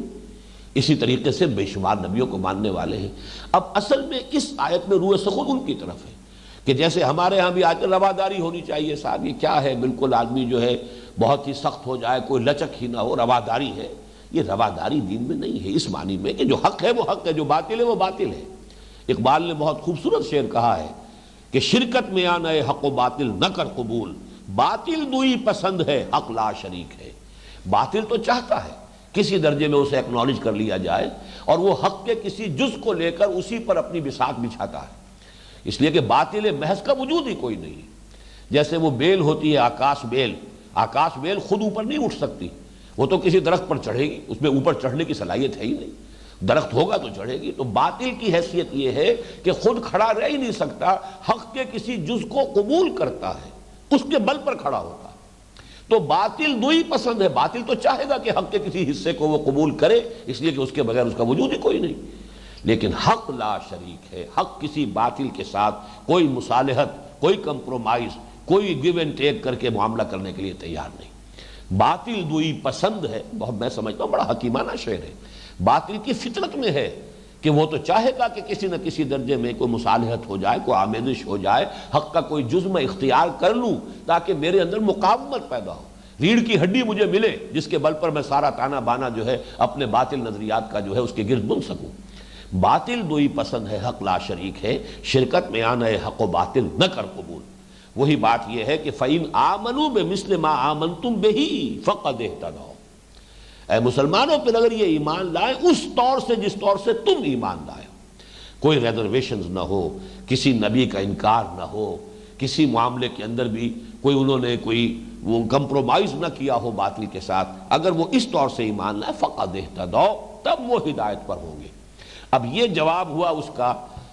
وَقَالُوا كُونُوا هُودًا أَوْ نَصَارَىٰ تَهْتَدُوا۔ انہوں نے یہ کہا تھا کہ یا تو یہودی بن جاؤ یا نصرانی بن جاؤ، تب تم ہدایت یافتہ ہوگے۔ یہاں اب جواب مکمل ہوا، فَإِنْ آمَنُوا بِمِثْلِ مَا آمَنْتُمْ بِهِ فَقَدِ اهْتَدَوْا وَإِنْ تَوَلَّوْا، اور اگر وہ پیٹھ موڑ لیں، روگردانی کریں، فَإِنَّمَا هُمْ فِي شِقَاقٍ، یہ لفظ ذرا اچھی طرح سمجھ لیجئے، شقاق کہتے ہیں زدم زدہ، بغض، جس کو بعض اوقات ہم اپنی زبان میں کہتے ہیں للہ بغض، کسی سے کوئی ایسی نفرت ہو جاتی ہے، للہ بغض ہو جاتا ہے کہ اس کی ہر بات کی نفی کرنی ہی کرنی، اس کی بات کو کہ کتنی ہی حق ہو، کتنا ہی دل اسے قبول کر رہا ہو، دماغ بھی تسلیم کر رہا ہو، نہیں ماننا، یہ شقاق ہوتا۔ فَإِنَّمَا هُمْ فِي شِقَاقٍ، اور اگر یہ اس طور سے ایمان لانے کے لیے تیار نہیں ہے تو اے مسلمانوں، چاہے یہ کتنے ہی اپنی جو ہے خلوص اور اخلاص کا تمہیں یقین دلائیں، کتنی ہی قسمیں کھائیں، لیکن جان لو فَإِنَّمَا هُمْ فِي شِقَاقٍ، یہ زدم زدہ میں، بغض میں، عناد میں، للہ عداوت جو ہے ان کے اندر پیدا ہو چکی ہے، اور یہ ماننے والے نہیں۔ یہاں سارا روئے سخن پھر نوٹ کیجئے گا ان مسلمانوں کی طرف ہے جو ان کی وہ جو لیپا پوتی تھی یا چاپلوسانہ گفتگو ہوتی تھی، رواداری کے انداز میں، جیسے آج کل وعظ کہے جاتے ہیں، اور یہ چیزیں وہ ہے کہ جو بہرحال کچھ نہ کچھ لوگوں کو اپیل کر جاتی کہ ہاں بھائی ٹھیک ہے، آخر یہ لوگ بھی ہیں، ان کو اکوموڈیٹ کرنا چاہیے، آدمی کو کسی نہ کسی درجے میں جو ہے وہ ایکنالج کرنا چاہیے ان کو بھی۔ لیکن یہاں یہ کہ جب تک ملت کا علیحدہ تشخص پورے طور سے برقرار نہ ہو، قائم نہ ہو، اس کو پوری طرح گارڈ نہ کیا جائے، جیسے ہندوستان میں ایک بہت اہم مرحلے پر جبکہ یہ امت کا اور ملت کا تشخص ختم ہو رہا تھا دین الہی یا دین اکبری کے ذریعے سے، تو حضرت مجدد الفسانی کھڑے ہوئے ہیں رحمت اللہ علیہ، اور جس طریقے سے انہوں نے تشخص، اور اس میں خاص طور پر ان کے مکتوبات کو دیکھیے گا تو اتباع شریعت اور اطاعت محمد صلی اللہ علیہ وسلم سب سے زیادہ زور ان کے ہاں جو ہے اسی بات پر ہے۔ لہٰذا اس لیے کہ اسی کے بل پر تو در حقیقت ملت کا تشخص قائم ہے، اس کا علیحدہ جو ایک اپنی ایک آئیڈینٹی ہے، اس کی بنیاد جو ہے وہ در حقیقت سنت رسول ہے، اتباع رسول ہے۔ بمصطفیٰ برساں خیش را کے دی ہم اوست، اگر بہو نہ رسول تمام بولا بیست۔ تو وہی بات یہاں کہی جا رہی ہے، اگر یہ اس سے روگردانی کرے فَإِنَّمَا هُمْ فِي شِقَاقٍ، تو جان لو کہ پھر وہ زدم زدہ میں ہے، دشمنی میں ہے، بغض اور عناد ان کے دلوں کے اندر ڈیرے ڈالے ہوئے ہے۔ فَسَيَكْفِيكَهُمُ اللَّهُ، اب ذرا نوٹ کیجئے، یہاں جمع کے صیغے کی بجائے فوراً واحد کے صیغے میں اب بات ہو گئی، یہ خطاب اب حضور سے ہے، فَسَيَكْفِيكَهُمُ اللَّهُ، تو اے محمد صلی اللہ علیہ وسلم آپ مطمئن رہے، اللہ ان سب کی ریشہ دوانیوں اور دشمنیوں کے مقابلے میں تنہا آپ کی مدد کے لیے کافی ہے۔ یعنی چاہے مسلمانوں میں سے بھی کچھ لوگ جو ہیں وہ ان کی چاپلوسانہ گفتگو سے متاثر ہو جائیں، وہ بھی کہیں کو رواداری کا آپ کے سامنے آ کر بھی یہ منافقین جو ہیں آپ کو بھی درس جو ہے پڑھانا، سبق پڑھانا شروع کر دیں رواداری کا، لیکن آپ مطمئن رہیے فَسَيَكْفِيكَ، اب یہاں جمع کا صیغہ نہیں ہے، اے محمد یہ واحد کے صیغے میں حضور سے خطاب ہے، مطمئن رہیے اللہ کافی رہے گا آپ کے لیے، ہم یہ گویا کہ ان کے مقابلے میں اللہ کافی ہوگا آپ کے لیے ان کے مقابلے میں۔ فَسَيَكْفِيكَهُمُ اللَّهُ وَهُوَ السَّمِيعُ الْعَلِيمُ، اور وہ سب کوئی سننے والا، سب کچھ جاننے والا ہے، اس کے علم میں ہے جو کچھ وہ کہہ رہے ہیں، جو انہوں نے جو ریشہ دوانیاں کی ہیں، جس طرح کی چاپلوسانہ گفتگوؤں سے بعض مسلمانوں کے دلوں میں کچھ گھر کر لیا ہے، ان کے دلوں میں کچھ نرم گوشہ پیدا کر لیا، اللہ کے علم میں سب ہے، آپ اس پر کوئی تشویش محسوس نہ کریں۔ فَسَيَكْفِيكَهُمُ اللَّهُ، آپ کے لیے تنہا اللہ کافی ہے۔ کیا غم ہے اگر ساری خدائی ہے مخالف، کافی ہے اگر ایک خدا میرے لیے ہے۔ یہ توحید کا وہ تقاضا ہے کہ انسان جو ہے ہر طرح کے مشکل سے مشکل حالات میں بھی بس یہ کہ اگر اللہ میرے ساتھ ہے تو مجھے کسی سے کوئی فکر نہیں، کوئی اندیشہ نہیں،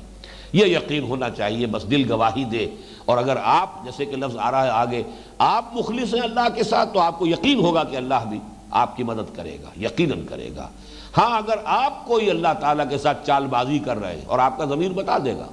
کہ تم اللہ کو دھوکہ دے رہے ہو، تم جو کچھ یہ معاملہ کر رہے ہو چال بازی کا معاملہ ہے، تو پھر ایسے شخص کو کبھی یقین نہیں ہو سکتا کہ اللہ اس کی مدد کرے گا۔ اسی شخص کو یقین ہوگا اللہ کی مدد کا جو خود اللہ کے ساتھ خلوص اور اخلاص کا معاملہ کر رہا۔ فَسَيَكْفِيكَهُمُ اللَّهُ، اس آیت کے بارے میں ایک بات اور نوٹ کر لیجئے، تاریخی حیثیت کی ہے۔ حضرت عثمان رضی اللہ تعالی عنہ خلیفہ ثالث ذو النورین، جب انہیں شہید کیا ہے بلوائیوں نے، تو جب ان کے خون کی، بلکہ یہ کہ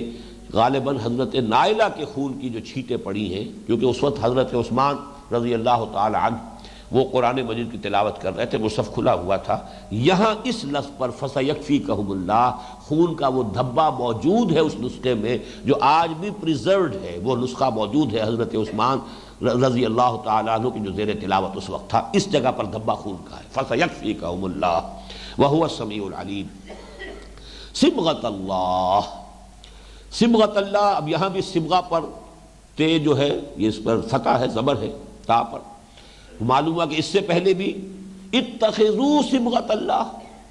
یا نتخذ صبغۃ اللہ، کوئی ایک فعل جو ہے محذوف ہے، ہم تو اختیار کریں گے بس اللہ کا رنگ، یہ نتخذ ہوگا اگر اس لفظ کو محذوف مانے جائیں، یا کہیں اتخذوا، اختیار کرو اللہ کے رنگ کو،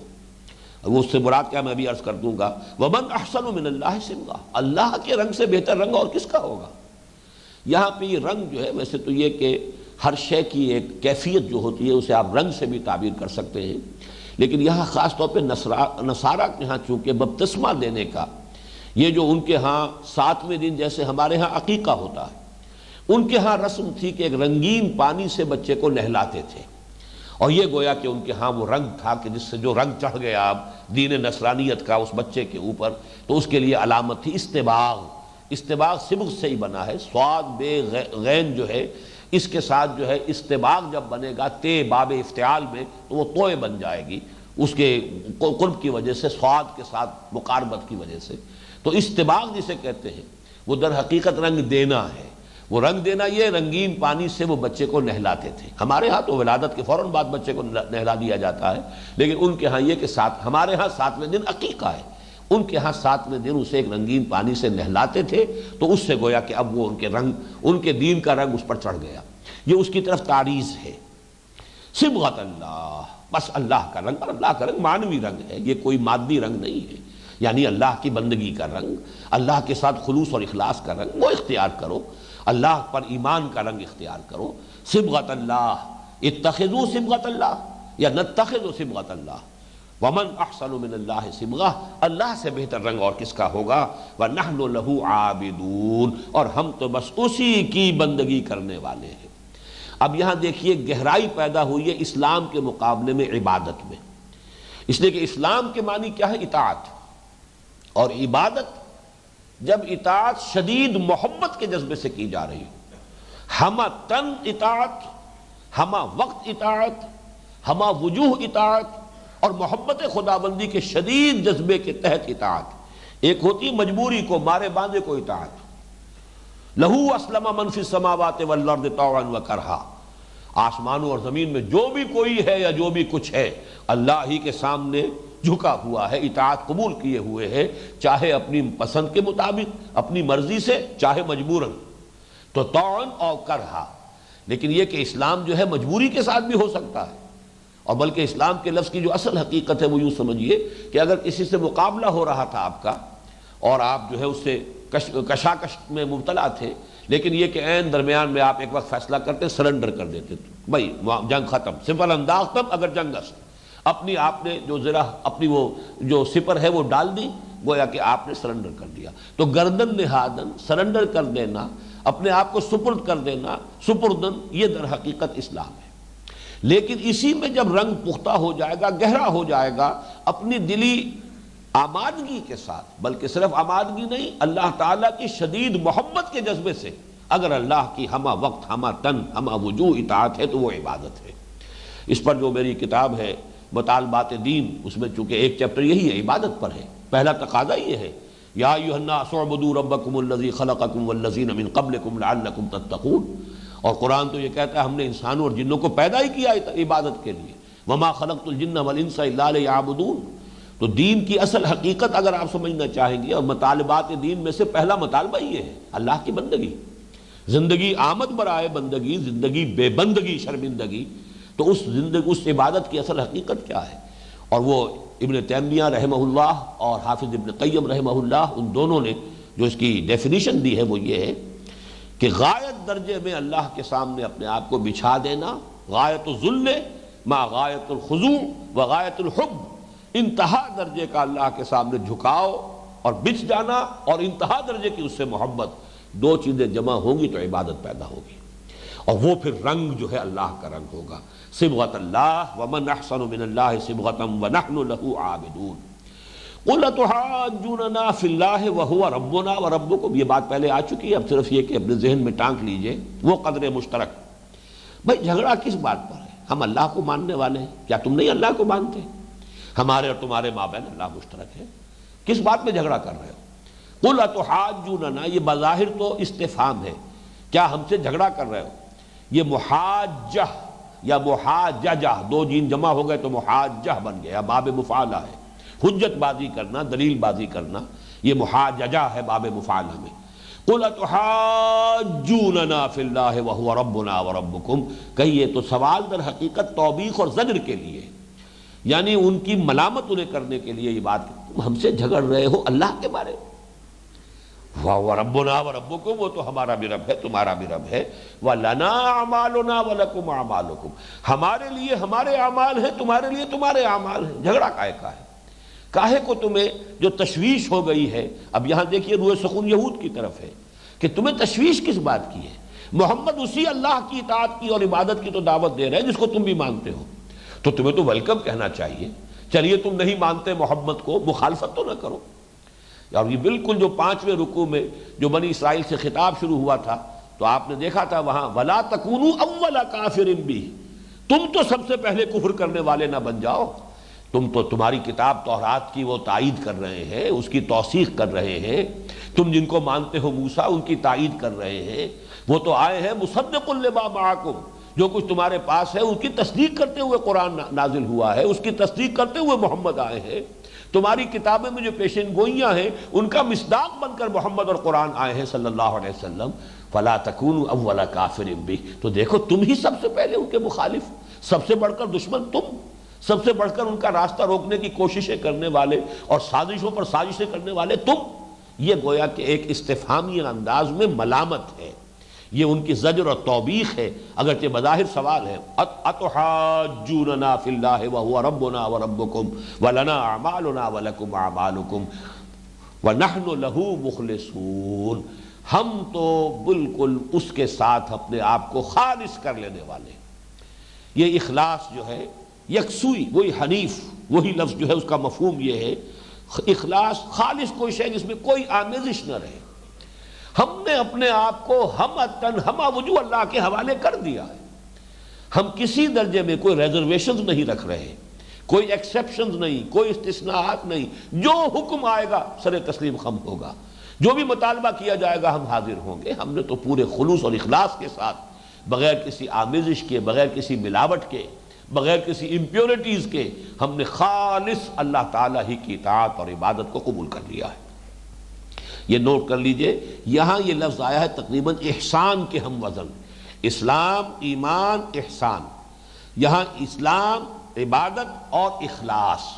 ہیں وہی تقریباً نسبت ان کے مابین کے جو ان 3 اصطلاحات کے مابین ہے. ام تقولون ان ابراہیم و اسماعیل و اسحاق و یعقوب والاسباط کانوا ھودا او نصارا. اب یہ دیکھیے دکھتی رگ پر جو ضرب لگی ہے. تم جو کہتے ہو یہودی ہو جاؤ یا نصرانی ہو جاؤ، تو کیا تمہارا قول یہ ہے کہ ابراہیم نصرانی تھے یا یہودی تھے؟ کیا تمہارا کہنا یہ ہے کہ اسحاق یہودی تھے یا نصرانی تھے؟ یہ بالکل دیکھیے ایسی بات ہوگی جیسے آج کوئی کہے کہ بھائی حضور یا آپ صحابہ کے بارے میں کہیں وہ حنفی تھے کہ حنبلی تھے کہ مالکی تھے کہ شافعی تھے، کیا تھے؟ صحابہ کے تو بہت دور کے بعد جو ہے یہ فقہی اختلافات پیدا ہو رہے ہیں. کیوں اس میں اتنے شدید ہو؟ کیوں اس کو تم نے اصل شے بنا دیا ہے؟ اصل شے اسلام ہے. ما انا علیہ واصحابی، اس کی طرف رجوع کرو. ٹھیک ہے، یہ بڑی شخصیتیں ہیں، بڑے ائمہ ہیں، انہوں نے پوری زندگیاں کھپائی ہیں قرآن اور سنت سے استنباط کر کے، استدلال کر کے انہوں نے جو بھی فقہ مرتب کی ہے. ہمارے محسن ہیں، سب ہمارے بزرگ ہیں، سب ہمارے لیے قابل احترام ہیں. لیکن یہ کہ یہ بہرحال یہ جو بھی حنفیت ہو یا شافعیت ہو یا مالکیت ہو یا حنبلیت ہو، یہ صحابہ میں سے تو کہیں ان کا وجود نہیں تھا. یا آج آپ کہیں کہ یہ دیوبندیت اور یہ بریلویت کی آخر کہاں سے آ گئی؟ یہ زیادہ سے زیادہ تاریخ 100 برس. دیوبند کا مدرسہ بنا ہے ابھی کچھ عرصے پہلے، اس کا 100 سالہ جشن بنا تھا. 100-125 برس کی کل تاریخ. لیکن یہ کہ اس میں اس قدر شدت، اس میں اس کی بنا پر جو ہے تفرقہ ہے، اس کی بنا پر کفر کے فتوے ہیں. جبکہ آپ کو سوچنا چاہیے کہ یہ صحابہ کرام جو ہے، یا آپ کہیے کہ حضرت امام ابو حنیفہ وہ بریلوی تھے کہ دیوبندی تھے، حنفیوں سے یہ سوال کیا جائے گا، بعین ہی وہی سوال یہاں کیا جا رہا ہے۔ ہوتی ہے بات بالکل سامنے کی، لیکن ذہول ہو جاتا ہے، توجہ ادھر نہیں ہوتی، تو ذرا سے توجہ کرانا جو ہے اصل میں پیش نظر ہوتا ہے۔ جیسے حضرت ابراہیم نے ان کے بت توڑ دیے صرف انہیں چونکانے کے لیے کہ ان کو پوچھتے ہو جو اپنا تحفظ نہیں کر سکتے، ان کو خدا مانا ہے جو تمہیں بتا بھی نہیں سکتے کس نے توڑا، ان کو پوچھ رہے ہیں، ان کو حاجت روا سمجھتے ہو۔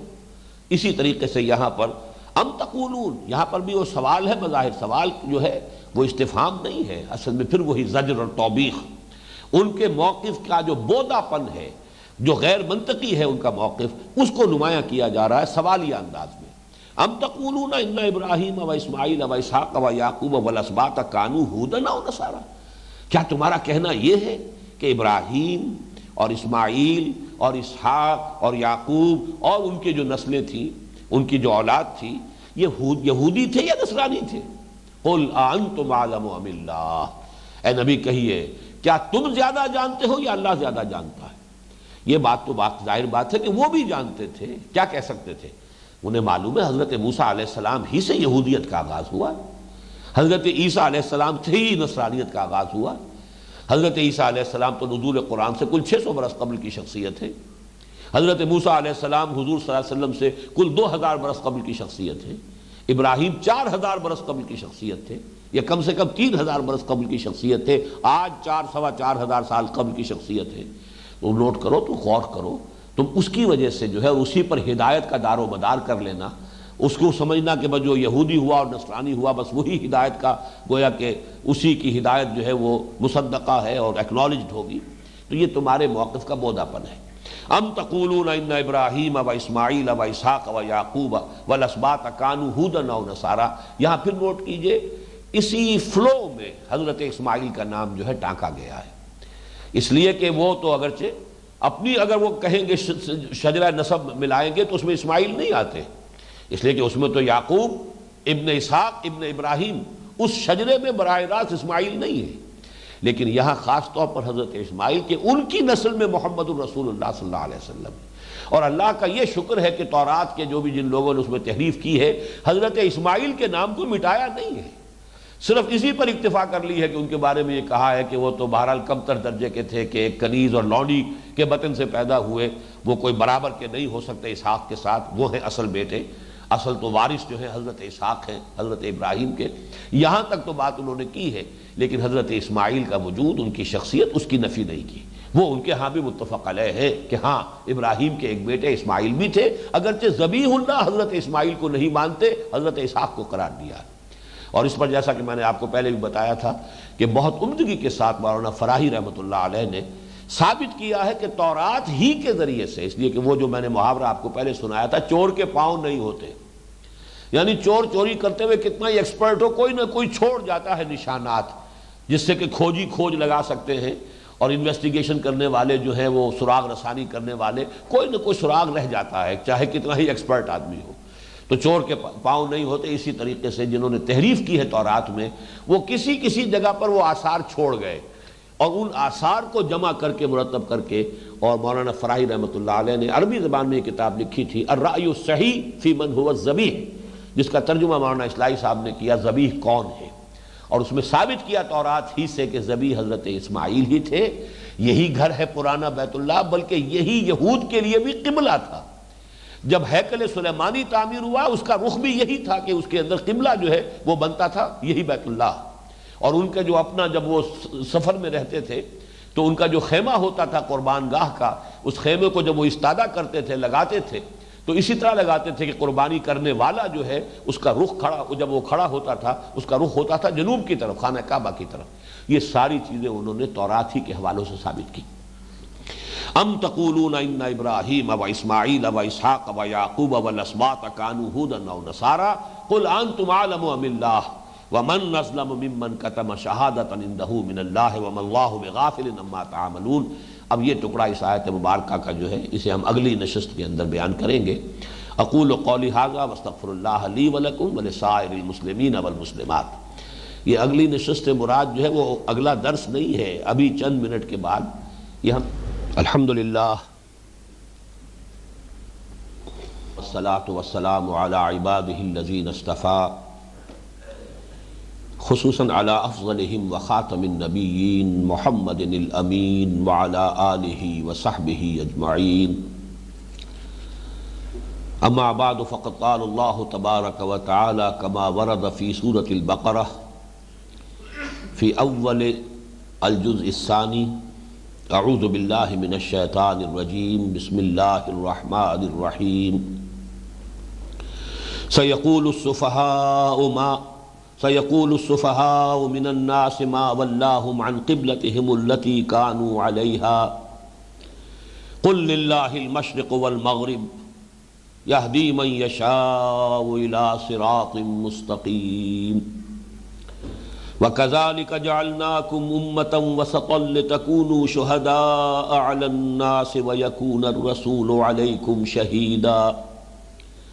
وَمَا جَعَلْنَا الْقِبْلَةَ الَّتِي كُنْتَ عَلَيْهَا إِلَّا لِنَعْلَمَ مَنْ يَتَّبِعُ الرَّسُولَ مِمَّنْ يَنْقَلِبُ عَلَى عَقِبَيْهِ وَإِنْ كَانَتْ لَكَبِيرَةً إِلَّا عَلَى الَّذِينَ هَدَى اللَّهُ وما كان الله ليضيع إيمانكم إن الله بالناس لرؤوف رحيم قد نرى تقلب وجهك في السماء فلنولينك قبلة ترضاها فول وجهك شطر المسجد الحرام وحيث ما كنتم فولوا وجوهكم شطره وَإِنَّ الَّذِينَ أُوتُوا الْكِتَابَ لَيَعْلَمُونَ أَنَّهُ الْحَقُّ مِنْ رَبِّهِمْ وَمَا اللَّهُ بِغَافِلٍ عَمَّا يَعْمَلُونَ صدق اللہ العظیم رب اشرح لي صدری ویسر لي امری واحلل عقدۃ من لسانی یفقہوا قولی اللہم ربنا الہمنا رشدنا واعذنا من شرور انفسنا اللہم ارنا الحق حقا وارزقنا اتباعه وارنا الباطل باطلا وارزقنا اجتنابه اللہم وفقنا لما تحب وترضى آمین یا رب العالمین۔ میں نے ابھی تلاوت تو سورہ بقرہ کے 17ویں رکوع کی پہلی 3 آیات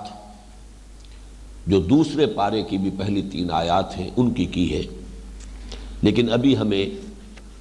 سورہ بقرہ کے 16ویں رکوع کے آخری آیات کا حق ادا کرنا ہے۔ ام تقولون ان ابراہیم و اسماعیل و اسحاق و یعقوب والاسباط کانوا ھودا او نصارا قل انتم اعلم ام اللہ۔ کیا تمہارا کہنا یہ ہے، کیا تمہارا قول یہ ہے، دعویٰ یہ ہے، موقف یہ ہے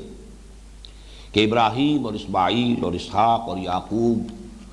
اور ان کی نسلیں وہ یہودی تھے یا نصرانی تھے؟ قل انتم اعلم ام اللہ، اے نبی کہیے کیا تم زیادہ جانتے ہو یا اللہ؟ ومن اظلم ممن کتم شہادۃ عنده من اللہ، اور اس شخص سے بڑھ کر ظالم اور کون ہوگا جو اس گواہی کو چھپا لے جو اس کے پاس ہو اللہ کی طرف سے۔ وما اللہ بغافل عما تعملون، اور اللہ ہرگز بے خبر نہیں ہے، غافل نہیں ہے، نا واقف نہیں ہے اس سے جو کچھ کہ تم کر رہے ہو۔ اب یہ جو دوسرا ٹکڑا ہے نصف ثانی ہے اس آیہ مبارکہ کا، یہ بہت اہم ہے ان کے ضمیر کو بیدار کرنے کے لیے، اس لیے کہ ظاہر بات ہے کہ آپ کسی شخص کو اگر حق کی طرف دعوت دے رہے ہیں تو اس کے اندر اس کا ضمیر کسی طریقے سے اسے بیدار کرنا مقصود ہوتا ہے، جاگے، ہوش میں آئے، غلط موقف وہ بھی واضح ہو جائے کہ موقف غلط ہے، اور طبیعت میں آمادگی پیدا ہو جائے کہ جو حق ہے اسے قبول کرے۔ تمہارے پاس ایک گواہی ہے، وہ گواہی محمد کے بارے میں صلی اللہ علیہ وسلم، تمہاری اپنی کتابوں میں وہ ساری نشانیاں درج ہیں، وہ ساری پیشن گوئیاں موجود ہیں کہ جن کا مصداق محمد صلی اللہ علیہ وسلم اور یہ قرآن ہے، تم انہیں چھپا رہے ہو۔ یہ کتمان حق اور ایک گواہی جو اللہ کی طرف سے کسی کے پاس امانتاً ہو،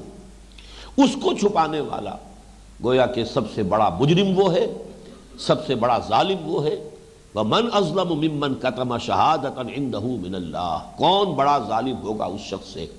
جس نے چھپا لی ایک شہادت، ایک گواہی جو اس کے پاس ہے اللہ کی طرف سے۔ چنانچہ تورات میں سے، انجیل میں سے بھی جو محنت کر کر کے انہوں نے وہ ساری پیشن گوئیاں کھرچ ڈالی، اگر آپ انجیل برنباس کا مطالعہ کریں تو معلوم ہوتا ہے کہ اس میں تو ایسا نظر آتا ہے کہ جیسے وہ پوری کی پوری کتاب در حقیقت پیشن گوئی ہی کے لیے ہے محمد الرسول اللہ صلی اللہ علیہ وسلم کے بارے میں۔ اسے تو وہ مانتے نہیں، اپوکریفل گاسپلز میں شمار ہے اس کا، کینونیکل گاسپلز جو ہیں وہ تو 4 ہی رہ گئے،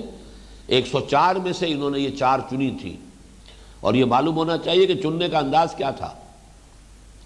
104 گاسپلز کو ہیپ کر دیا گیا، ڈھیر لگا دیا گیا ان کا ایک میز پر،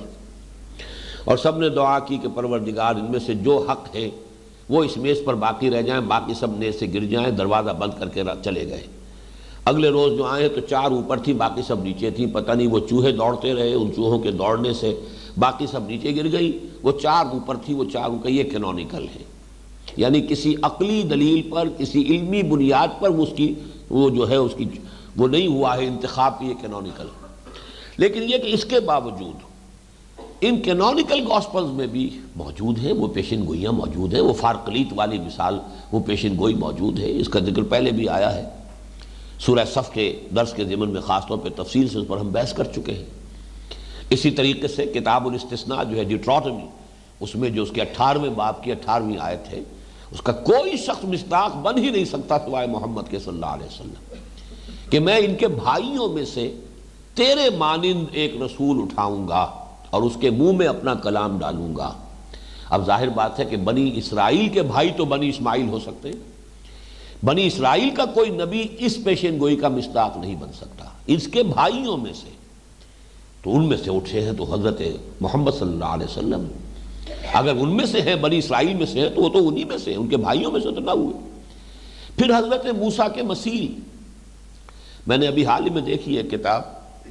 بڑی عمدگی کے ساتھ شیخ احمد دیدات نے ثابت کیا ہے کہ کسی بھی درجے میں کوئی نبی، یہاں تک کہ حضرت مسیح علیہ السلام کے بارے میں تو یقین کے ساتھ کہا جا سکتا ہے کہ وہ مسیل موسیٰ نہیں بن سکتے۔ موسیٰ کی ولادت ہو رہی ہے ماں اور باپ دونوں سے، اسی طرح محمد رسول اللہ کی ولادت ہے، عیسیٰ کی تو نہیں ہے۔ اور انہوں نے معلوم کتنے اس پہ نکات جو ہے گن دیے ہیں، اور حضرت عیسیٰ علیہ السلام کو نئی شریعت نہیں دی گئی، نئی شریعت لے کر آئے ہیں محمد رسول اللہ صلی اللہ علیہ وسلم، جیسے کہ حضرت موسیٰ علیہ السلام لائے تھے۔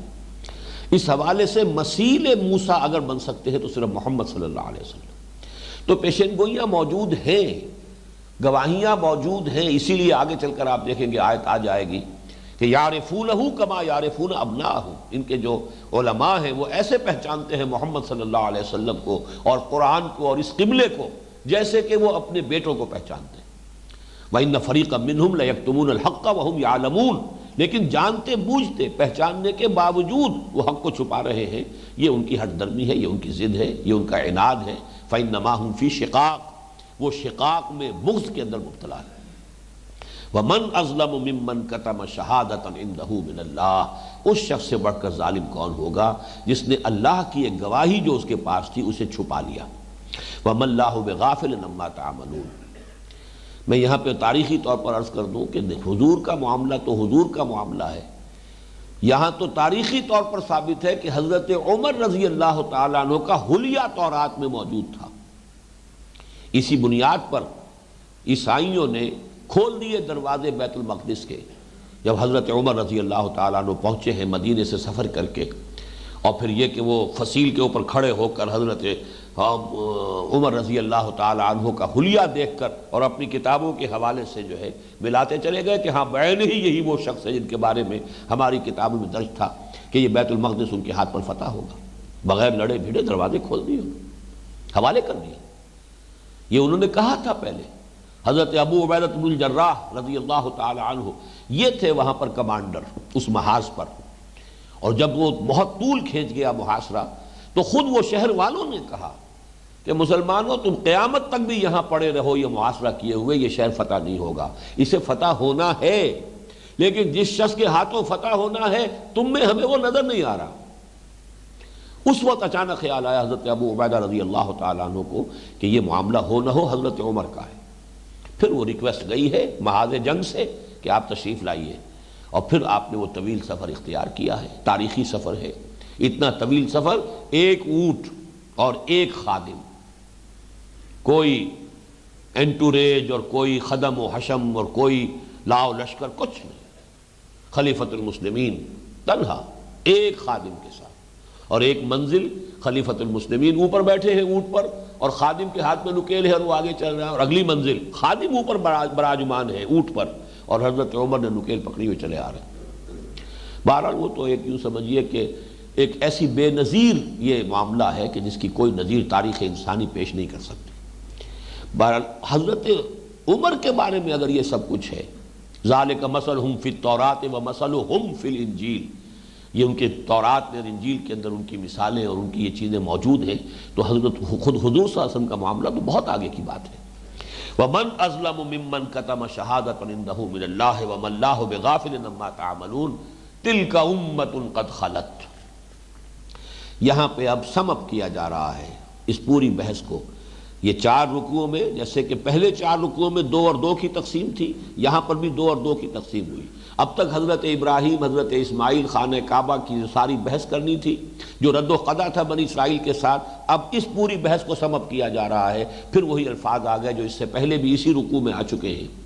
تلک امۃ قد خلت، ابراہیم، اسماعیل، اسحاق، یعقوب، ان کی اولاد، یہ ایک امت تھی، امت ہے جو گزر چکی، لہا ما کسبت ولکم ما کسبتم، تمہارے لیے وہ ہے جو تم کمائی کرو گے، اور جو انہوں نے کمائی کی وہ ان کے لیے۔ اس میں اصل میں قرآن مجید نے اس ایک رکوع میں 2 مرتبہ جڑ کاٹی ہے آبا پرستی کی، اپنے اسلاف اور بزرگوں کا سہارا لینا۔ اسلاف اور بزرگ کتنے ہی اونچے رہے ہوں، سوال یہ توراچے پدرم سلطان مود، میرا باپ بادشاہ تھا، تم خود کیا ہو؟ تھے تو آبا وہ تمہارے ہی، مگر تم کیا ہو؟ ہاتھ پر ہاتھ دھرے منتظر فردا ہو۔ ٹھیک ہے وہ بہت بڑے تھے، بہت بزرگ تھے، بڑی عظیم شخصیات تھی، لیکن وہ اپنی جگہ پر اپنا کارنامہ حیات جس طور سے بھی انہوں نے اپنی زندگی گزاری ہے، اس میں جو بھی انہوں نے نیکیاں، جو بھی کمالات حاصل کیے، وہ سب ان کے لیے تھے۔ تمہارے لیے وہ ہوگا جو تم کماؤ گے۔ لیس للانسان الا ما سعی، کسی انسان کے لیے نہیں ہے مگر بس وہی کچھ جو کہ اس نے خود کمایا ہے، جس کے لیے اس نے محنت کی ہے، جس کے لیے اس نے بھاگ دوڑ کی ہے، جس کے لیے اس نے ایثار و قربانی کا معاملہ کیا، ہر انسان کو وہی کچھ ملے گا۔ چنانچہ ایک حدیث بھی ہے یہ، حضور نے فرمایا من بطأ بہ عملہ لم یسرع بہ نسبہ، جس شخص کے عمل نے اسے پیچھے کر دیا ہو، اس کا نسب اسے آگے نہیں کر سکے گا، کہ میرا نسب، میرے والد، میرے دادا، میرے پردادا، میرے فلاں، میرے جد امجد، یہ نسب ہے۔ اگر اپنے عمل کے اعتبار سے تم پیچھے رہ گئے ہو تو تمہارا نسب تمہیں آگے نہیں کر سکتا۔ اصل میں یہ سارا جو امتوں کے اندر جو فساد آتا ہے،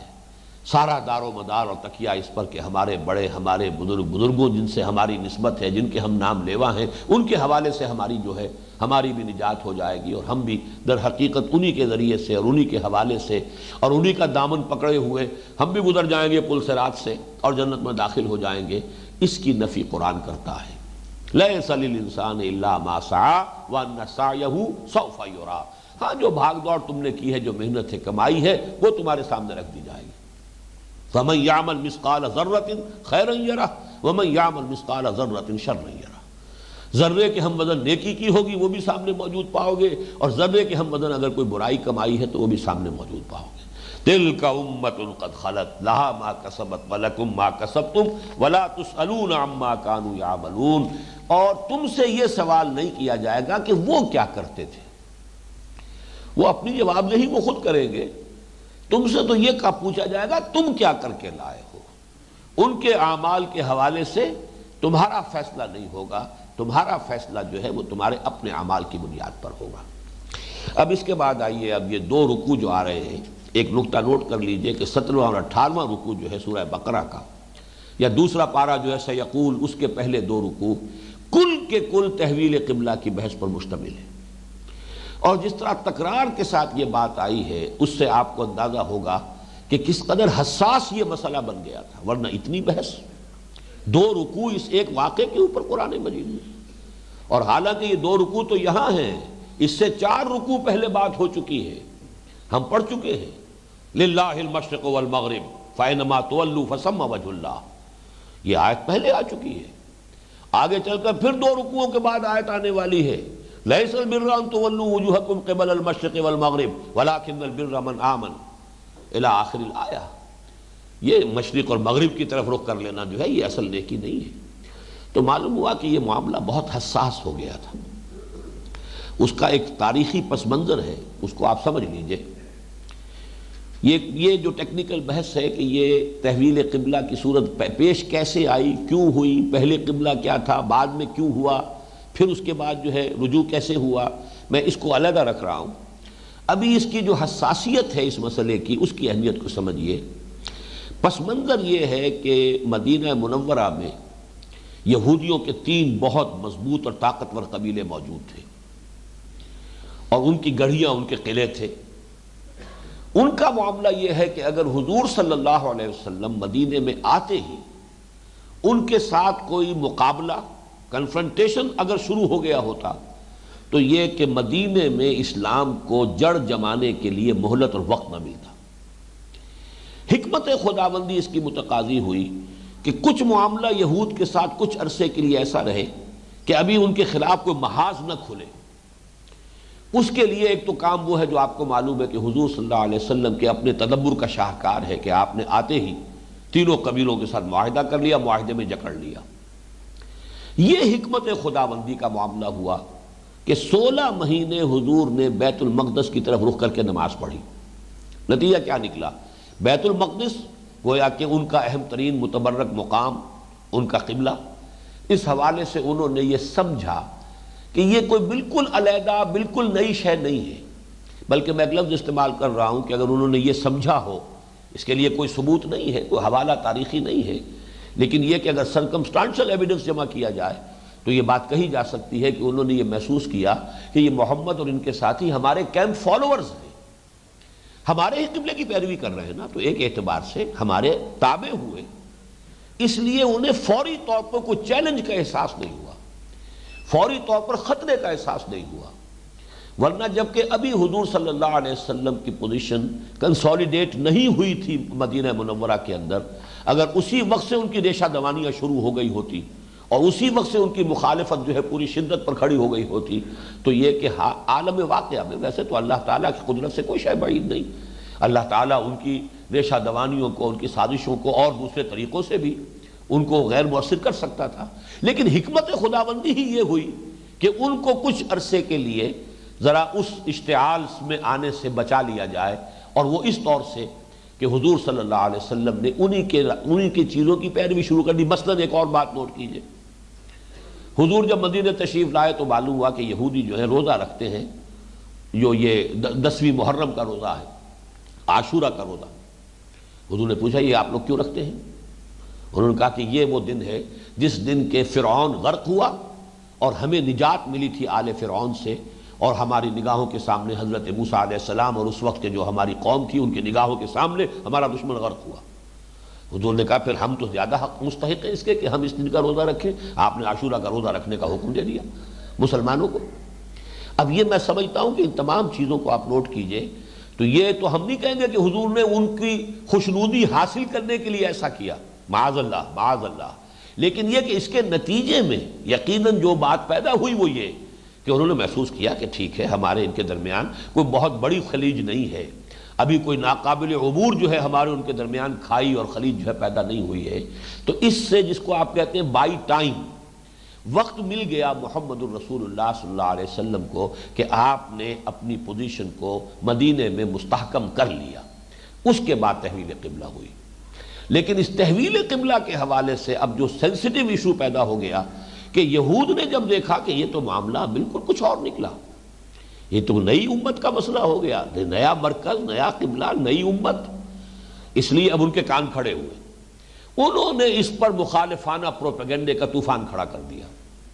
اور بات ایسی تھی کہ جو عام جو سادہ لوح قسم کا کوئی انسان ہو اور جو مذہبی مزاج کا انسان، وہ آج بھی جو ہے اس کی شدت کو محسوس کرے گا کہ بات ایسی تھی، دیکھو جی یہ کیسے رسول ہیں، نقل کفر نباشن، میں ان کی بات کی ترجمانی کر رہا ہوں. کیسے رسول ہوئے یہ جن کا قبلہ ہی معین نہیں؟ یہ کیسا دین ہے کہ ابھی یہ شمال کی طرف رخ کر کے نماز پڑھ رہے تھے، مغرب اب یہ جنوب کی طرف رخ کر کے نماز پڑھ رہے ہیں؟ یہ اگر خدا کا معاملہ ہوتا، خدا کا دین ہوتا، تو خدا کا تو علم کامل ہے، پہلے سے ہے. اگر یہی قبلہ اصل تھا تو پھر یہ کہ اس قبلے کی طرف انہوں نے رخ کیوں کیا؟ اور پھر بھائی دیکھو وہ جو مر گئے اس عرصے میں مسلمان، وہ تو اسی طرف رخ کر کے نماز پڑھتے ہوئے فوت ہو گئے، تو ان کا تو ایمان ہی ختم ہو گیا. ان کی نمازیں جو ہے وہ صحیح قبلے کی طرف نہیں ہوئی، اور نماز ہی نہیں ہوئی تو نماز ہی تو اصل ایمان ہے، رکن رکین ہے اسلام کا. تو معلوم ہوا کہ وہ تو بڑے گمراہ ہو گئے، غلط راستے پہ، غلط موقع پر ان کی موت واقع ہو گئی. یہ ایسا طوفان تھا کہ جس سے کچھ مسلمان بھی سادہ لو، ابھی مدینے کے مسلمان ظاہر بات ہے کہ نئے نئے اسلام لائے تھے، آپ کہہ سکتے ہیں نو مسلم تھے. ان میں سے صرف وہی تھے نا 70-72 جن کا اسلام 1 سال پرانا ہو چکا تھا، جو جا کر مکے میں حضور صلی اللہ علیہ وسلم سے چند ماہ پیشتر کی بات ہے کہ جنہوں نے جا کر بیعت کی تھی. کچھ ایسے مسلمان بھی تھے جن کا اسلام 2 سال پرانا ہو چکا تھا، جنہوں نے بیعت عقبہ اولیٰ میں حضور سے جا کر بیعت کی تھی. لیکن باقی جو اصل اوس و خزرج کا جو مین بلک ہے، وہ تو اگر اسلام لایا ہے تو اسی وقت حضور کی آمد پر. تو نئے نئے اسلام لائے ہیں، ابھی ان کا ایمان اس طریقے سے راسخ نہیں، ابھی ان کی تربیت نہیں ہوئی ہے، ابھی امتحانات کی بھٹیوں میں سے وہ گزرے نہیں ہیں کہ ایک دم اتنا بڑا واقعہ ہو گیا کہ جس پر مخالفانہ پروپیگنڈے کا ایک طوفان جو ہے وہ ایسا کھڑا ہو گیا کہ اس کو اب آپ دیکھیں گے کہ کس قدر اہمیت کے ساتھ قرآن مجید ڈیل کر رہا ہے، کس انداز میں جو ہے اس کی تاکید ہو رہی ہے. تو اس کا یہ پس منظر ہے کہ جس کو سمجھ لینا چاہیے. سَيَقُولُ السُّفَهَاءُ مِنَ النَّاسِ. اب یہ قرآن مجید کا انداز بھی دیکھیں غیر معمولی انداز ہے. کہیں گے ان قریب یہ بے وقوف لوگ، یہ بہت غیر معمولی انداز ہے، اس لیے کہ بہرحال جس درجے کا کوئی مسئلہ ہو اسی درجے کا جواب جو ہے، جس کو آپ کہتے ہیں ترکی بترکی جواب، یہ اگر نہ ہو تو پھر یہ کہ وہ مطلوبہ نتیجہ پیدا نہیں ہوتا. جہاں پر تحمل کی ضرورت ہے وہ تحمل بھی ہے، اور جہاں یہ ہے کہ اینٹ کا جواب پتھر سے دینا ضروری ہو، وہاں پر اگر آپ وہاں تحمل کو استعمال کریں گے تو گویا کہ در حقیقت اپنی ناکامی کو خود انڈر رائٹ کریں گے. جہاں شدت کی ضرورت ہے وہاں شدت کی ضرورت ہے. اشداء علی الکفار رحماء بینہم، آپس میں رحمت ہے، آپس میں شفقت ہے، آپس میں محبت ہے. کفار کے خلاف اگر آپ نے رحمت اور شفقت کا معاملہ کیا تو پھر یہ انقلابی جد و جہد جو ہے یہ آگے نہیں بڑھ سکے گی. بلکہ اشداء علی الکفار رحماء بینہم اذلۃ علی المؤمنین عزۃ علی الکافرین، کافروں کے مقابلے میں بڑے بھاری، بہت سخت، اور اہل ایمان کے حق میں بہت ہی نرم ہو. حلقہ یاراں تو بریشم کی طرح نرم، اور رزم حق و باطل ہو تو فولاد ہے مومن. جب تک کہ یہ فرق اور تفاوت برقرار نہ رکھا جائے تو وہ جو انقلابی جد و جہد ہے اس کا تقاضا پورا نہیں ہوتا. سَيَقُولُ السُّفَهَاءُ مِنَ النَّاسِ مَا وَلَّاهُمْ عَنْ قِبْلَتِهِمُ الَّتِي كَانُوا عَلَيْهَا. ان قریب کہیں گے یہ جو لوگوں میں سے بے وقوف لوگ ہیں، احمق لوگ ہیں، ناسمجھ لوگ ہیں. یہ لفظ اس سے پہلے 2 مرتبہ آ چکا ہے اس پہلے پارے کے اندر. ایک تو یہ تھا کہ جو منافقین تھے، وہ جو صادق الایمان مسلمان تھے کہ جو ہر قربانی کے لیے ہر وقت آمادہ تھے، ان کو سفہاء کہتے تھے. وَإِذَا قِيلَ لَهُمْ آمِنُوا كَمَا آمَنَ النَّاسُ قَالُوا أَنُؤْمِنُ كَمَا آمَنَ السُّفَهَاءُ. جب ان منافقوں سے کہا جاتا ہے ایمان لاؤ جیسے اور لوگ ایمان لائے ہیں، یا جیسے اب جب ان یہودیوں سے کہا جاتا ہے ایمان لاؤ جیسے کہ یہ اہل ایمان لائے ہیں، فَإِنْ آمَنُوا بِمِثْلِ مَا آمَنْتُمْ بِهِ فَقَدْ اهْتَدَوْا، جو اگلے پچھلے درس میں پڑھی آیت. جو لوگ اس طور سے ایمان لائے انہیں وہ بے وقوف کہتے تھے. انؤمن کما آمن السفہاء، کیا ہم ایمان لائیں جیسے یہ احمق لوگ، بے وقوف لوگ، نادان لوگ ایمان لائیں؟ انہیں تو اپنے نفع نقصان کا خیال ہی نہیں، ہر وقت جو ہے بڑی سے بڑی قربانی دینے کے لیے آمادہ، آگے پیچھے کی کوئی خبر نہیں، دائیں بائیں سے کوئی انہیں غرض نہیں، کہیں بھی اپنا تحفظ جو ہے اس کو مقدم نہیں رکھتے، بلکہ یہ کہ گویا کہ سرفرے ہیں، سرفروش ہیں. یہ تو فینیٹکس ہیں، ان کو سفہاء کہا گیا. یا یہ کہ پچھلے رکوع میں آ چکا تھا سفہ نفسہ، وَمَن يَرْغَبُ عَن مِّلَّةِ إِبْرَاهِيمَ إِلَّا مَن سَفِهَ نَفْسَهُ. اسی سے لفظ سفیہ بنا ہے، جو احمق ہے، نادان ہے، پاگل ہے، اور اسی سے پھر یہ لفظ سفہاء جمع کا صیغہ آیا ہے. سَيَقُولُ السُّفَهَاءُ مِنَ النَّاسِ مَا وَلَّاهُمْ عَن قِبْلَتِهِمُ الَّتِي كَانُوا عَلَيْهَا. کس چیز نے انہیں موڑ دیا، ان کے رخ کو پھیر دیا اس قبلے سے جس قبلے پر کہ یہ تھے. یہ قبلے پر تھے. 16 مہینے حضور صلی اللہ علیہ وسلم اور مسلمانوں نے مدینے میں آنے کے بعد خانہ کعبہ کی بجائے، بلکہ یوں کہیے خانہ کعبہ کی طرف پشت کرتے ہوئے بیت المقدس کی طرف رخ کر کے نماز پڑھی ہے، اس کو وہ کہتے ہیں کہ جس پر یہ رہے 16 مہینے تک جس قبلے پر رہے، اس سے کس چیز نے روگرداں کر دیا انہیں، کس چیز نے ان کے رخ کو بدل دیا. ما ولاہم عن قبلتہم التی کانوا علیہا. اب اس کا پہلا جواب کیا دیا؟ قل للہ المشرق والمغرب. یہاں نوٹ کیجئے اس آیت کا جو میں نے حوالہ دیا، یہ آیت نمبر 111، للہ المشرق والمغرب فینما تولوا فثم وجہ اللہ. تمہید وہاں سے شروع ہو چکی تھی اس مضمون کی، یہاں اس کا حوالہ دے دیا. کہہ دیجئے مشرق و مغرب سب اللہ کے ہیں. اچھا، یہ مشرق و مغرب کیوں کہا جا رہا ہے؟ اس کی بھی ایک خاص وجہ ہے. اس لیے کہ بیت المقدس جو ہے وہ شہر ہونے کی حیثیت سے تو یہود اور نصارہ کے مابین مشترک تھا کہ مقدس شہر ہے. ہیکل سلیمانی یہ گویا کہ ان سب کا مشترک مقام. لیکن یہ کہ اس ہیکل سلیمانی میں بھی شرقی اور غربی حصے کی تقسیم تھی کہ نصارہ کے نزدیک اس کا شرقی گوشہ جو ہے زیادہ متبرک تھا، اس لیے کہ حضرت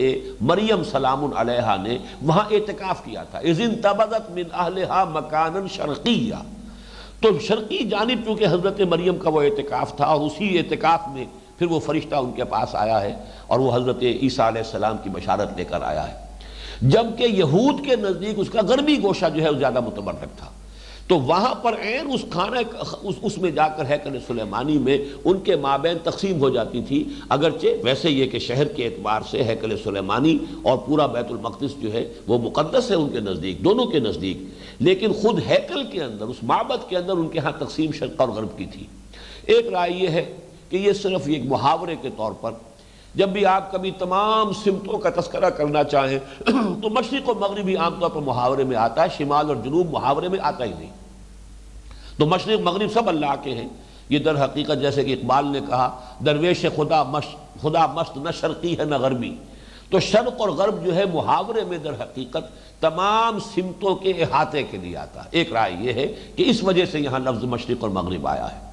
بہرحال اس آیت کے حوالے سے بات کی گئی کہ اصل میں وہی بات کہ سخن شناس نہیں دل برا خطا ایجاز. تم اصل میں سمجھتے نہیں، اللہ تعالیٰ ہے مسجود، سجدہ تو اسے کرنا ہے، اور اللہ تعالیٰ کسی سمت میں محدود نہیں. تمام سمتیں اللہ کی ہیں. اللہ کی ذات مطلق ہے، وہ مقید نہیں، محدود نہیں. کوئی ایک خاص سمت جو ہے وہ اللہ کی نہیں ہے، ساری سمتیں اللہ کی ہیں.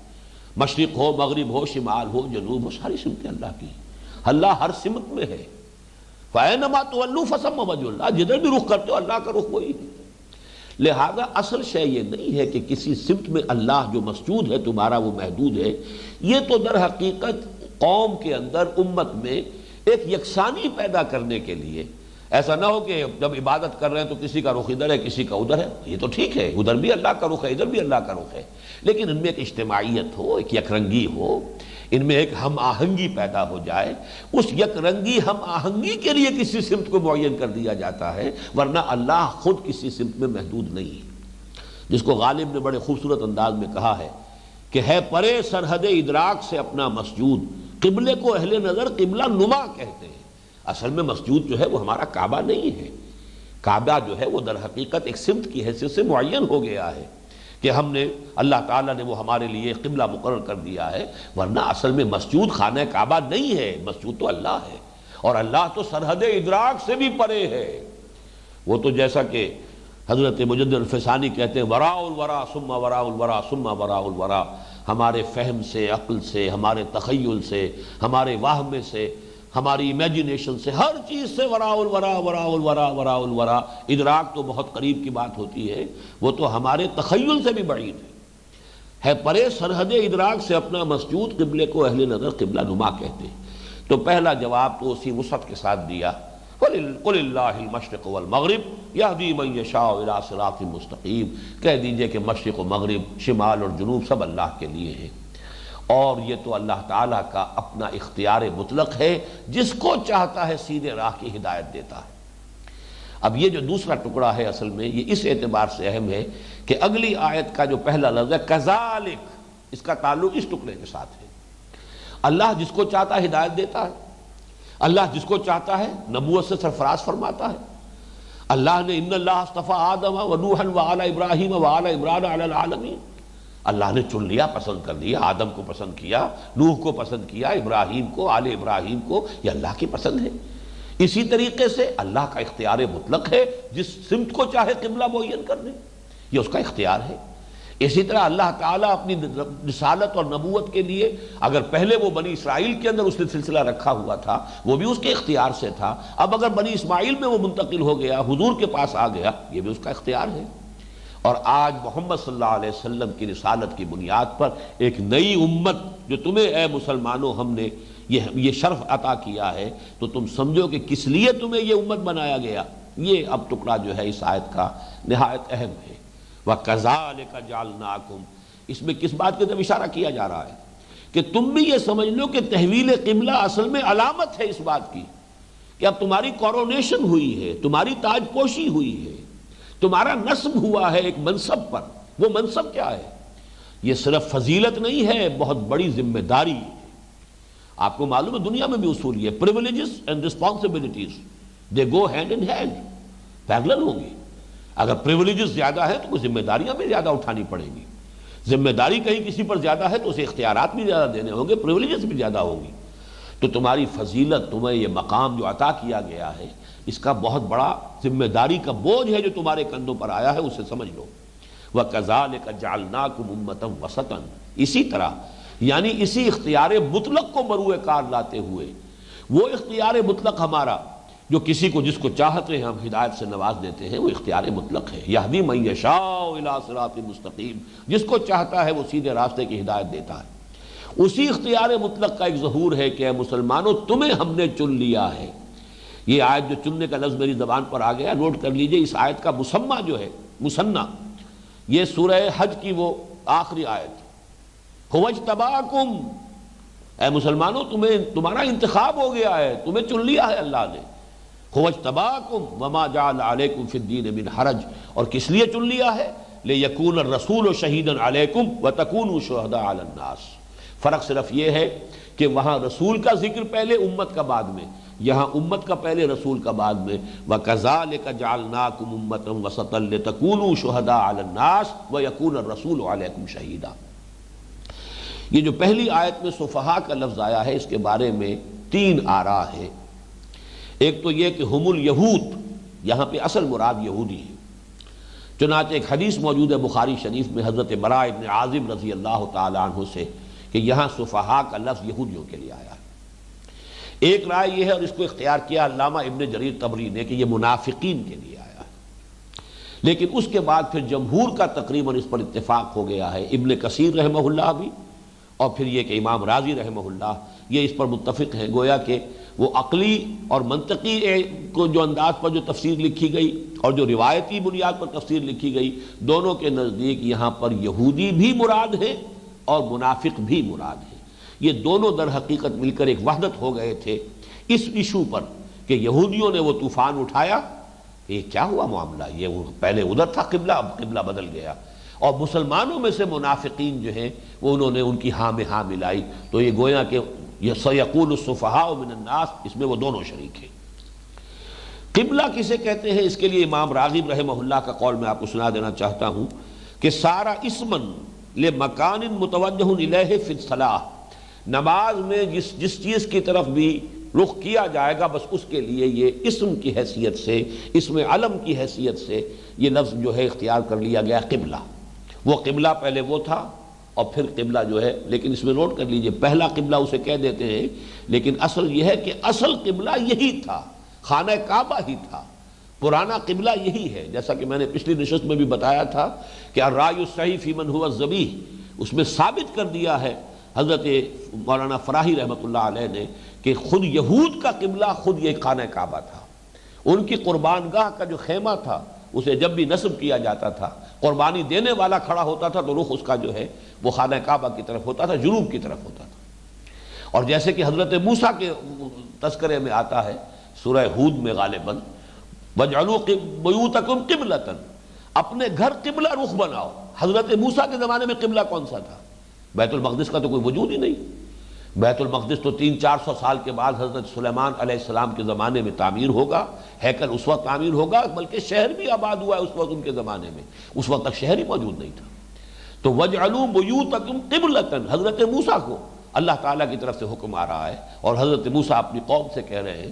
کہ ہم دبے ہوئے ہیں، آل فرعون نے ہمیں دبایا ہوا ہے، ہم اپنا کوئی مرکز تو نہیں بنا سکتے، یہاں مساجد نہیں بنا سکتے، معبد نہیں بنا سکتے، لیکن ایسا کرو کہ اپنے گھروں ہی کو قبلہ رخ بنا لو تاکہ تم وہاں پر نماز قائم کر سکو۔ جیسے مکی دور میں حضور نے دار ارقم کو وہ بنا لیا تھا مسجد، صحن کعبہ میں جا کے نماز نہیں پڑھ سکتے تھے باجماعت، ابھی کمزور تھے، تعداد میں بہت کم تھے، لیکن یہ کہ دار ارقم، حضرت ارقم رضی اللہ تعالیٰ عنہ کا گھر جو ہے وہ گویا کہ مرکز بن گیا تھا، وہاں نماز باجماعت ادا ہوتی تھی۔ اس حوالے سے نوٹ کر لیجئے کہ جو یہ وَاجْعَلُوا بُيُوتَكُمْ قِبْلَةً حضرت موسیٰ کے عہد میں لفظ آ رہا ہے تو کوئی نہ کوئی قبلہ کا تصور موجود تھا، اور بیت المقدس تو ابھی وجود ہی میں نہیں آیا تھا، تو معلوم ہوا کہ قبلہ پہلے سے وہی، قبلہ اول کبھی نہیں کہنا چاہیے مسجد اقصیٰ کو، یہ تو عارضی طور پر قبلہ بنایا گیا مسلمانوں کا، ورنہ اول و آخر قبلہ یہی خانہ کعبہ ہے، شروع سے یہی ہے، ان اول بیت وضع للناس للذی بمکہ، عارضی طور پر مسلمانوں کو حکم دیا گیا کہ ادھر رخ کر لو۔ وَكَذَلِكَ جَعَلْنَاكُمْ، اور جیسا کہ میں نے عرض کیا یہ اب ایک سمبل بن گیا کہ اب وہ سابقہ امت مسلمہ اب وہ معزول ہو گئی اس منصب سے جس منصب پر وہ 2000 برس تک فائز رہی، اور ایک نئی امت مسلمہ جس کا مرکز، جس کا قبلہ اب وہ اصل قبلہ ہے، وہی در حقیقت اب تا قیام قیامت اس منصب پر فائز رہے گی۔ وہ منصب کیا ہے؟ ایک تو نوٹ کیجئے لفظ امت پر ہم پہلے اگرچہ بحث کر چکے ہیں، لیکن امت کا اصل مفہوم دوبارہ نوٹ کر لیجئے۔ اما یا امو، کسی کا قصد کرنا، امت سے مراد ہے ہم مقصد لوگ، جن کا مقصد ایک ہے، نسب العین ایک ہے، نظریات ایک ہے، ظاہر بات ہے مقصد کا تعلق نظریات سے ہوتا ہے، یعنی امت نسل کی بنیاد پر نہیں ہوتی، قومیت نسل پر ہوتی ہے، قومیت کسی اور بنیاد پر بھی ہو سکتی، لسانی قومیت اور نسلی قومیت اور فلاں قومیت اور وطنی قومیت، یہ قومیتوں کی بنیادیں ہیں دنیا میں۔ مسلمان قوم نہیں ہے، مسلمان امت ہے نمبر ایک، یا پھر حزب ہے، پارٹی ہے، حزب اللہ، اولئک حزب اللہ الا ان حزب اللہ هم المفلحون، یہ اللہ کی پارٹی ہے۔ تو مسلمانوں کے لیے تو لفظ آیا ہے یا تو پارٹی، اور زیادہ کثرت سے جو لفظ آیا امت ہم مقصد لوگ، جن کا ایک ہی گول ہے، ایک ہی نسب العین ہے، ایک ہی مقصد ہے، اور مقصد اور گول اور نسب العین جو ہے ظاہر بات ہے کہ وہ نظریات کی بنیاد پر ہے۔ تو یہ ایمان کی بنیاد پر ہم مقصد لوگوں کا ایک گروہ ہے کہ جس کا نام امت ہے۔ وَكَذَلِكَ جَعَلْنَاكُمْ، اپنے اسی اختیار خصوصی کی بنیاد پر اے مسلمانوں ہم نے تمہیں بنا دیا ہے امت وسط۔ وسط کہتے ہیں درمیانی شے، اور یہ اکثر اس کا اجماع ہے اس بات پر کہ اس سے مراد ہے خیر، اچھی امت، اس لیے کہ ایکسٹریمز جو ہیں، افراط و تفریط، یہ بہرحال کبھی بھی دنیا میں پسندیدہ چیز نہیں ہوتی، درمیانی راہ، معتدل راہ، درمیانی راہ ہی بہترین راہ ہوتی ہے، اس اعتبار سے امت وسط۔ لیکن اس کے اندر ایک اور معنویت بھی ہے کہ در حقیقت یہ اب لنک ہے امت آخری رسول اور پوری نوع انسانی کے مابین، اس لیے کہ سلسلہ رسالت ختم ہو گیا محمد الرسول اللہ صلی اللہ علیہ وسلم پر، لیکن آپ رسول ہیں تمام نوع انسانی کے لیے تا قیام قیامت۔ حضور کے اور تمام انسانوں کے مابین اب لنک جو ہے، جوڑنے والا لنک، وہ در حقیقت یہ امت مسلمہ ہے۔ اس لیے اس کے یہ معنی لیے جائیں امت وسط کے، اور چونکہ سورہ آل عمران میں جو آیت آئی ہے اس کی ہم مضمون، کنتم خیر امت اخرجت للناس تأمرون بالمعروف وتنہون عن المنکر وتؤمنون باللہ، اس سے اس کو دلیل جو ہے اس کو تقویت پہنچتی ہے کہ یہاں خیر امت ہی مراد ہے، تمہیں ہم نے بہترین امت بنا دیا۔ لیکن اس معنویت کو نظر انداز نہ کیجئے کہ اب یہ امت لنک ہے، ایڈیشنل لنک، اس لیے کہ حضور سے پہلے اور حضور کے زمانے تک نبوت کی دو لنکس تھی رسالت کی، اللہ یصطفی من الملائکۃ رسلا ومن الناس، رسول ملک، رسول بشر۔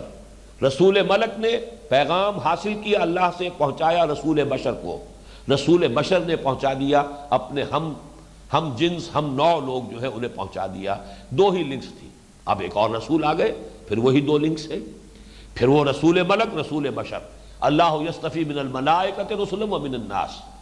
لیکن جب نبوت اور رسالت ختم ہو گئی محمد الرسول اللہ صلی اللہ علیہ وسلم پر، اب ایک تیسری لنک ہے اس میں، اس سلسلہ رسالت میں ایک تھرڈ لنک کی حیثیت سے اب یہ امت محمد صلی اللہ علیہ وسلم ٹانک دی گئی، تو اب گویا کہ واسطہ ہے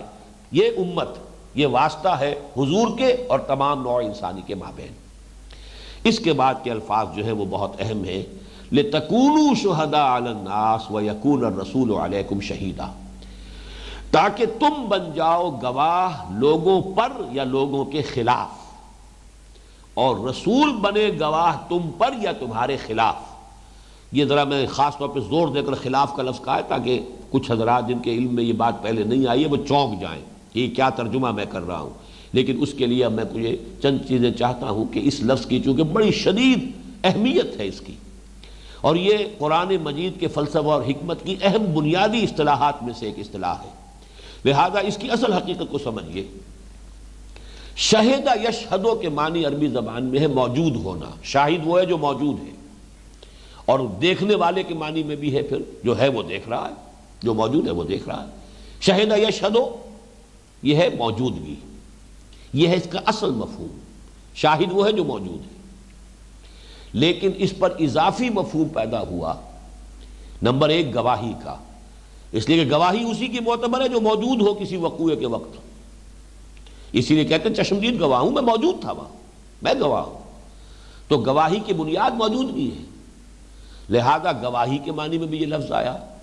اور دوسرا اس کا اضافی مفہوم پیدا ہوا مدد کا، مدد بھی وہی کر سکتا ہے جو موجود ہو، آپ کا بڑے سے بڑا بہی خواہ ہے، مخلص ہے، دوست ہے، حامی ہے، مددگار ہے، لیکن وہ موجود ہی نہیں ہے تو کیسے مدد کرے گا؟ موجودگی ہی بنیاد ہے مدد کرنے کی، اس لیے بھی یہ لفظ آیا ہے مدد کے معنی میں بھی۔ وَادْعُوا شُهَدَاءَكُم مِّن دُونِ اللَّهِ إِن كُنتُمْ صَادِقِينَ، تیسرے رکوع میں جہاں چیلنج کیا گیا وَإِن كُنتُمْ فِي رَيْبٍ مِّمَّا نَزَّلْنَا عَلَىٰ عَبْدِنَا، اگر تمہیں کوئی شک ہے اس قرآن کے بارے میں جو ہم نے اپنے بندے پر نازل فرمایا ہے، اگر تمہیں شک ہے کہ یہ محمد کا اپنا کلام ہے یا اللہ کا کلام نہیں ہے، فَأْتُوا بِسُورَةٍ مِّن مِّثْلِهِ، تو لے آؤ کوئی ایسی اس جیسی ایک صورت بنا کر تصنیف کر کے لے آؤ۔ وَادْعُوا شُهَدَاءَكُم مِّن دُونِ اللَّهِ، بلا لو، پکار لو، جمع کر لو اپنے سارے مددگاروں کو اللہ کے سوا۔ تو یہاں ظاہر بات ہے کہ گواہوں کا تو لفظ آ ہی نہیں سکتا، یہاں پر مددگار کا لفظ آئے گا، اور میرے نزدیک سورہ فتح کی جو آخری سے پہلی آیت ہے اس میں بھی یہ لفظ اسی معنی میں آیا ہے، هُوَ الَّذِي أَرْسَلَ رَسُولَهُ بِالْهُدَىٰ وَدِينِ الْحَقِّ لِيُظْهِرَهُ عَلَى الدِّينِ كُلِّهِ وَكَفَىٰ بِاللَّهِ شَهِيدًا، وہی اللہ جس نے بھیجا اپنے رسول کو صلی اللہ علیہ وسلم الہدا اور دین حق دے کر تاکہ غالب کرے اسے کل کے کل دین پر، اور کافی اللہ بطور مددگار، اللہ کی مدد کفایت کرے گی، اللہ تعالیٰ ان کو اس مشن کی تکمیل میں مدد دے گا، کافی ہے، کوئی اور مدد کرنے والا ہو یا نہ ہو، جیسے کہ ہم نے پچھلے درس میں پڑھا فَسَيَكْفِيكَهُمُ اللَّهُ وَهُوَ السَّمِيعُ الْعَلِيمُ، اے نبی آپ کے لیے اللہ کافی ہے، تمام ریشہ دوانیوں کے خلاف اور تمام مخالفین کی مخالفت کے خلاف ایک اللہ کی مدد آپ کے لیے کافی ہوگی۔ تو شہداء کے اب دو معنی ہو گئے، گواہ اور شہداء کے معنی مددگار۔ اب یہاں سے آئیے، جب گواہی کے معنی میں یہ لفظ آئے گا تو گواہی ہمیشہ کسی کے حق میں ہوتی، کسی کے خلاف، یہ اس کا لازم ہے۔ آپ کسی مقدمے میں، کسی بھی جھگڑے میں جا کر جب گواہی دیتے ہیں تو کسی فریق کی تائید ہوگی، اس کی تقویت کا ذریعہ بنے گی آپ کی گواہی، وہ گواہی اس کے حق میں ہوگی، اور کسی دوسرے فریق کے خلاف جا کر پڑے گی۔ تو اسی لیے دو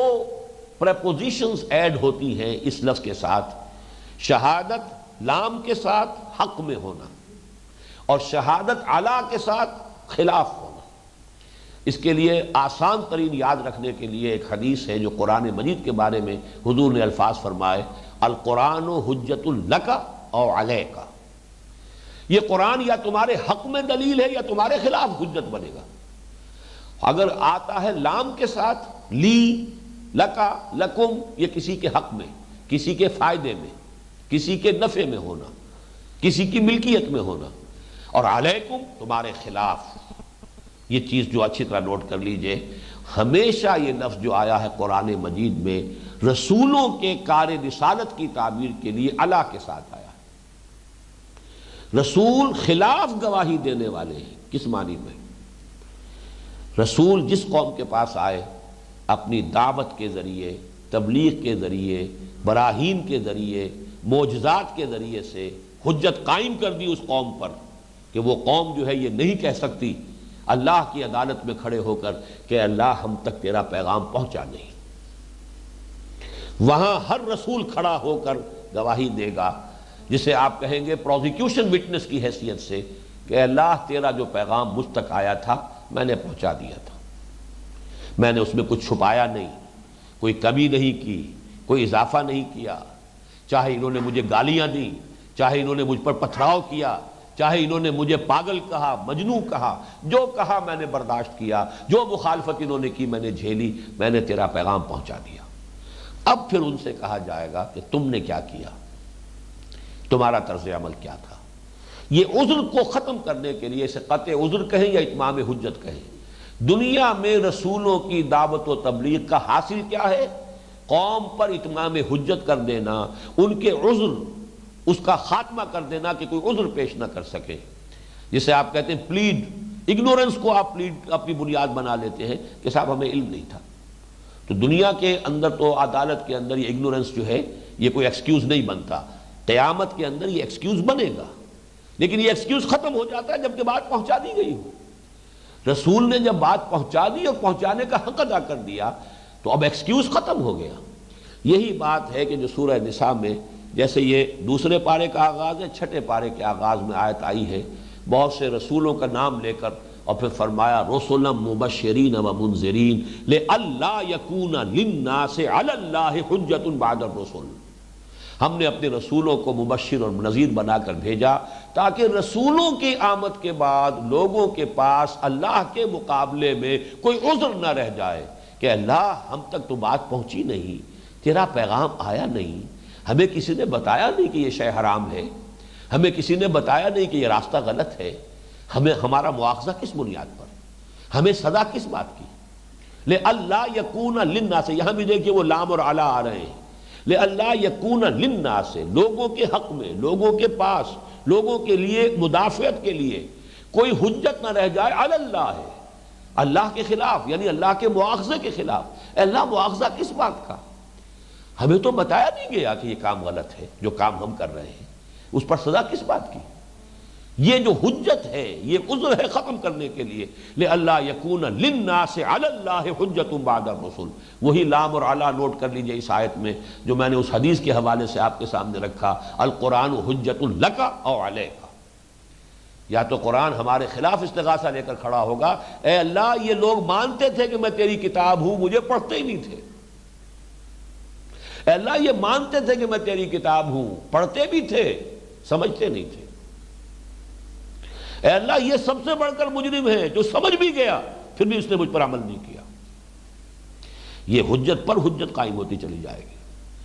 تو القرآن حجت لک او علیک. تو یوں سمجھیے کہ کار رسالت کی تعبیر کے لیے قرآن کی اصطلاح ہے شہادت اعلی.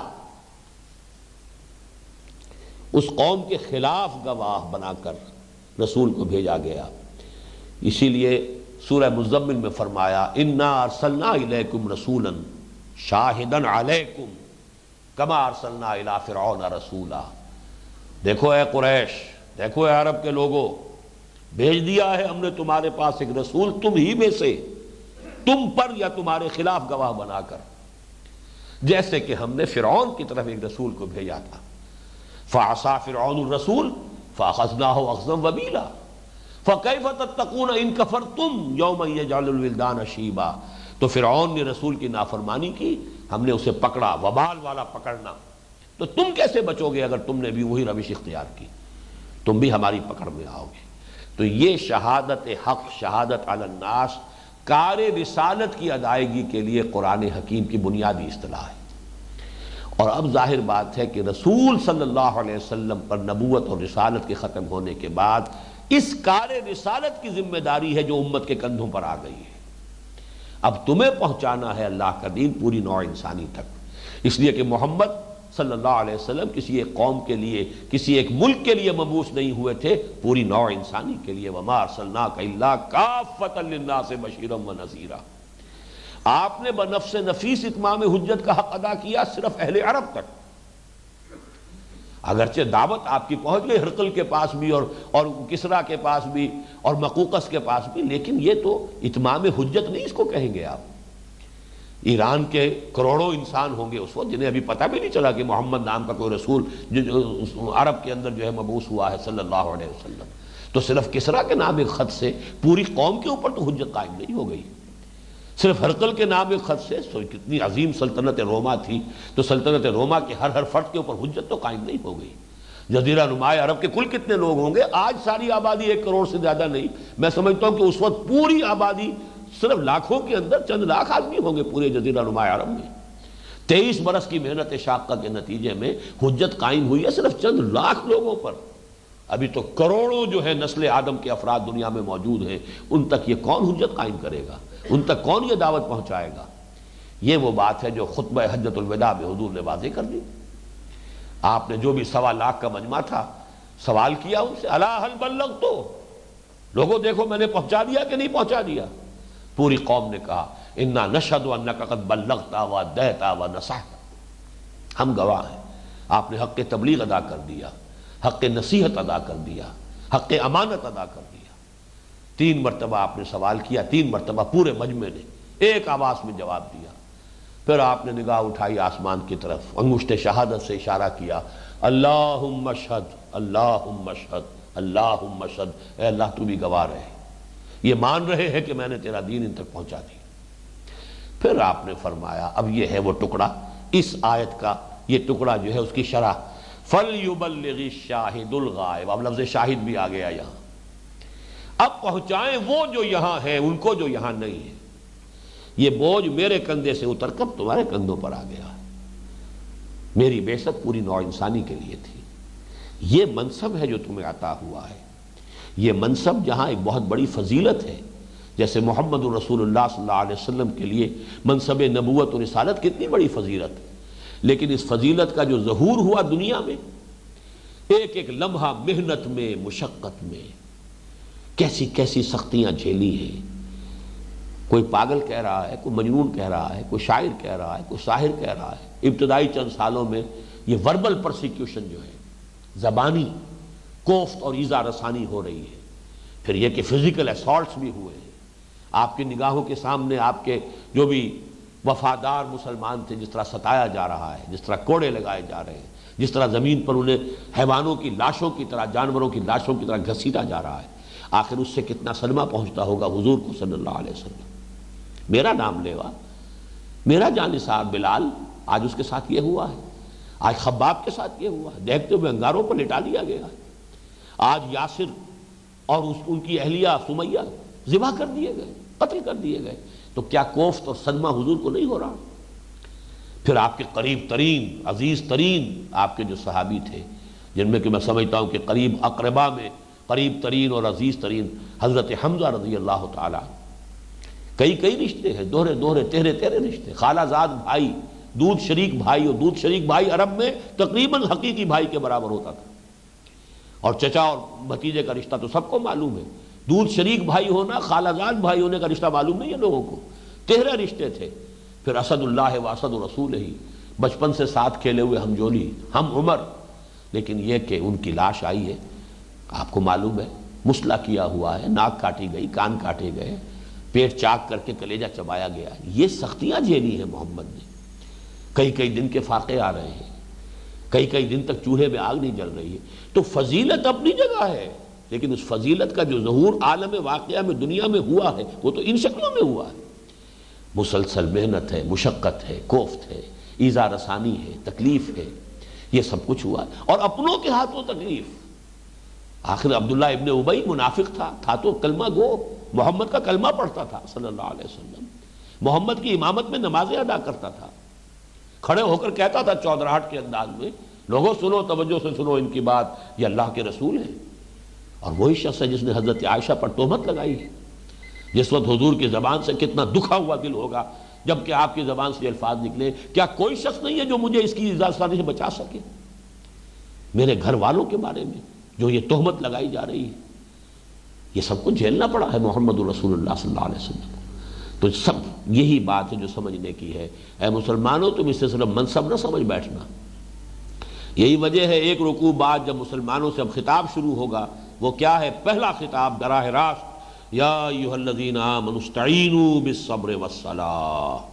بڑا کٹھن مرحلہ ہے، ہوشدار کے رہبر دم تیغ قدم را، بڑی بھاری ذمہ داری کا بوجھ تمہارے کندھوں پر آیا ہے۔ تاج پوشی تو ہوئی ہے، لیکن یہ جو ہے کانٹوں بھرا تاج ہے جو تمہارے سروں پر رکھا گیا ہے۔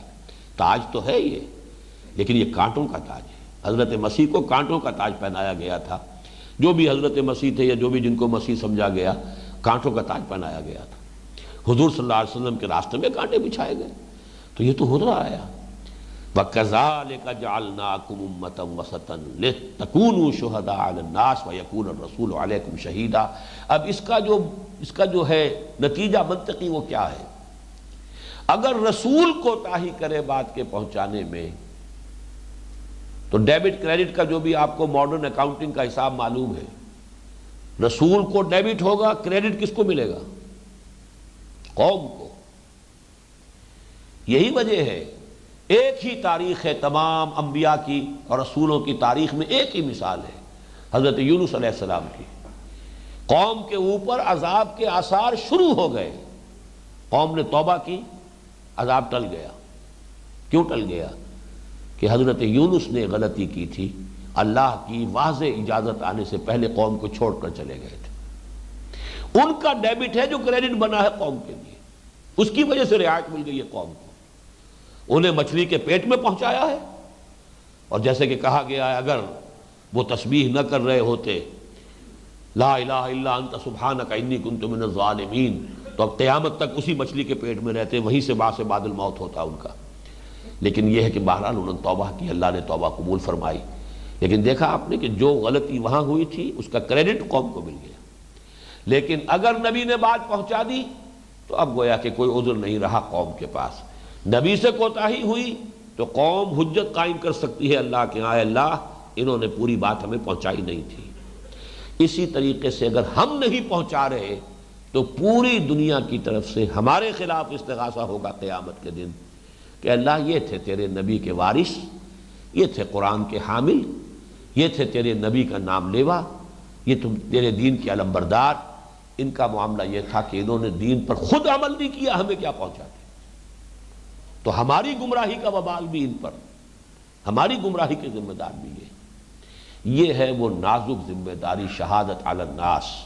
وَكَذَلِكَ جَعَلْنَاكُمْ أُمَّةً وَسَطًا لِتَكُونُوا شُهَدَاءَ عَلَى النَّاسِ وَيَكُونَ الرَّسُولُ عَلَيْكُمْ شَهِيدًا۔ اس کے بعد اصل میں وہ جیسا میں نے عرض کیا تھا کہ یہ کیسے ہوا ہے، کیوں اللہ نے یہ قبلہ معین کیا، کیوں یہ تحویل ہوئی، کیوں اتنی بڑی آزمائش میں مسلمانوں کو ڈال دیا گیا، اس کا سارا معاملہ جو ہے اس آیت، طویل آیت ہے جس کا صرف ایک حصہ ہم نے آج پڑھا ہے، باقی انشاءاللہ تعالی اگلے ہفتے کو اب اس کا مطالعہ کریں گے۔ بارک اللہ لی ولکم فی القرآن العظیم ونفعنی وإیاکم بالآیات والذکر الحکیم۔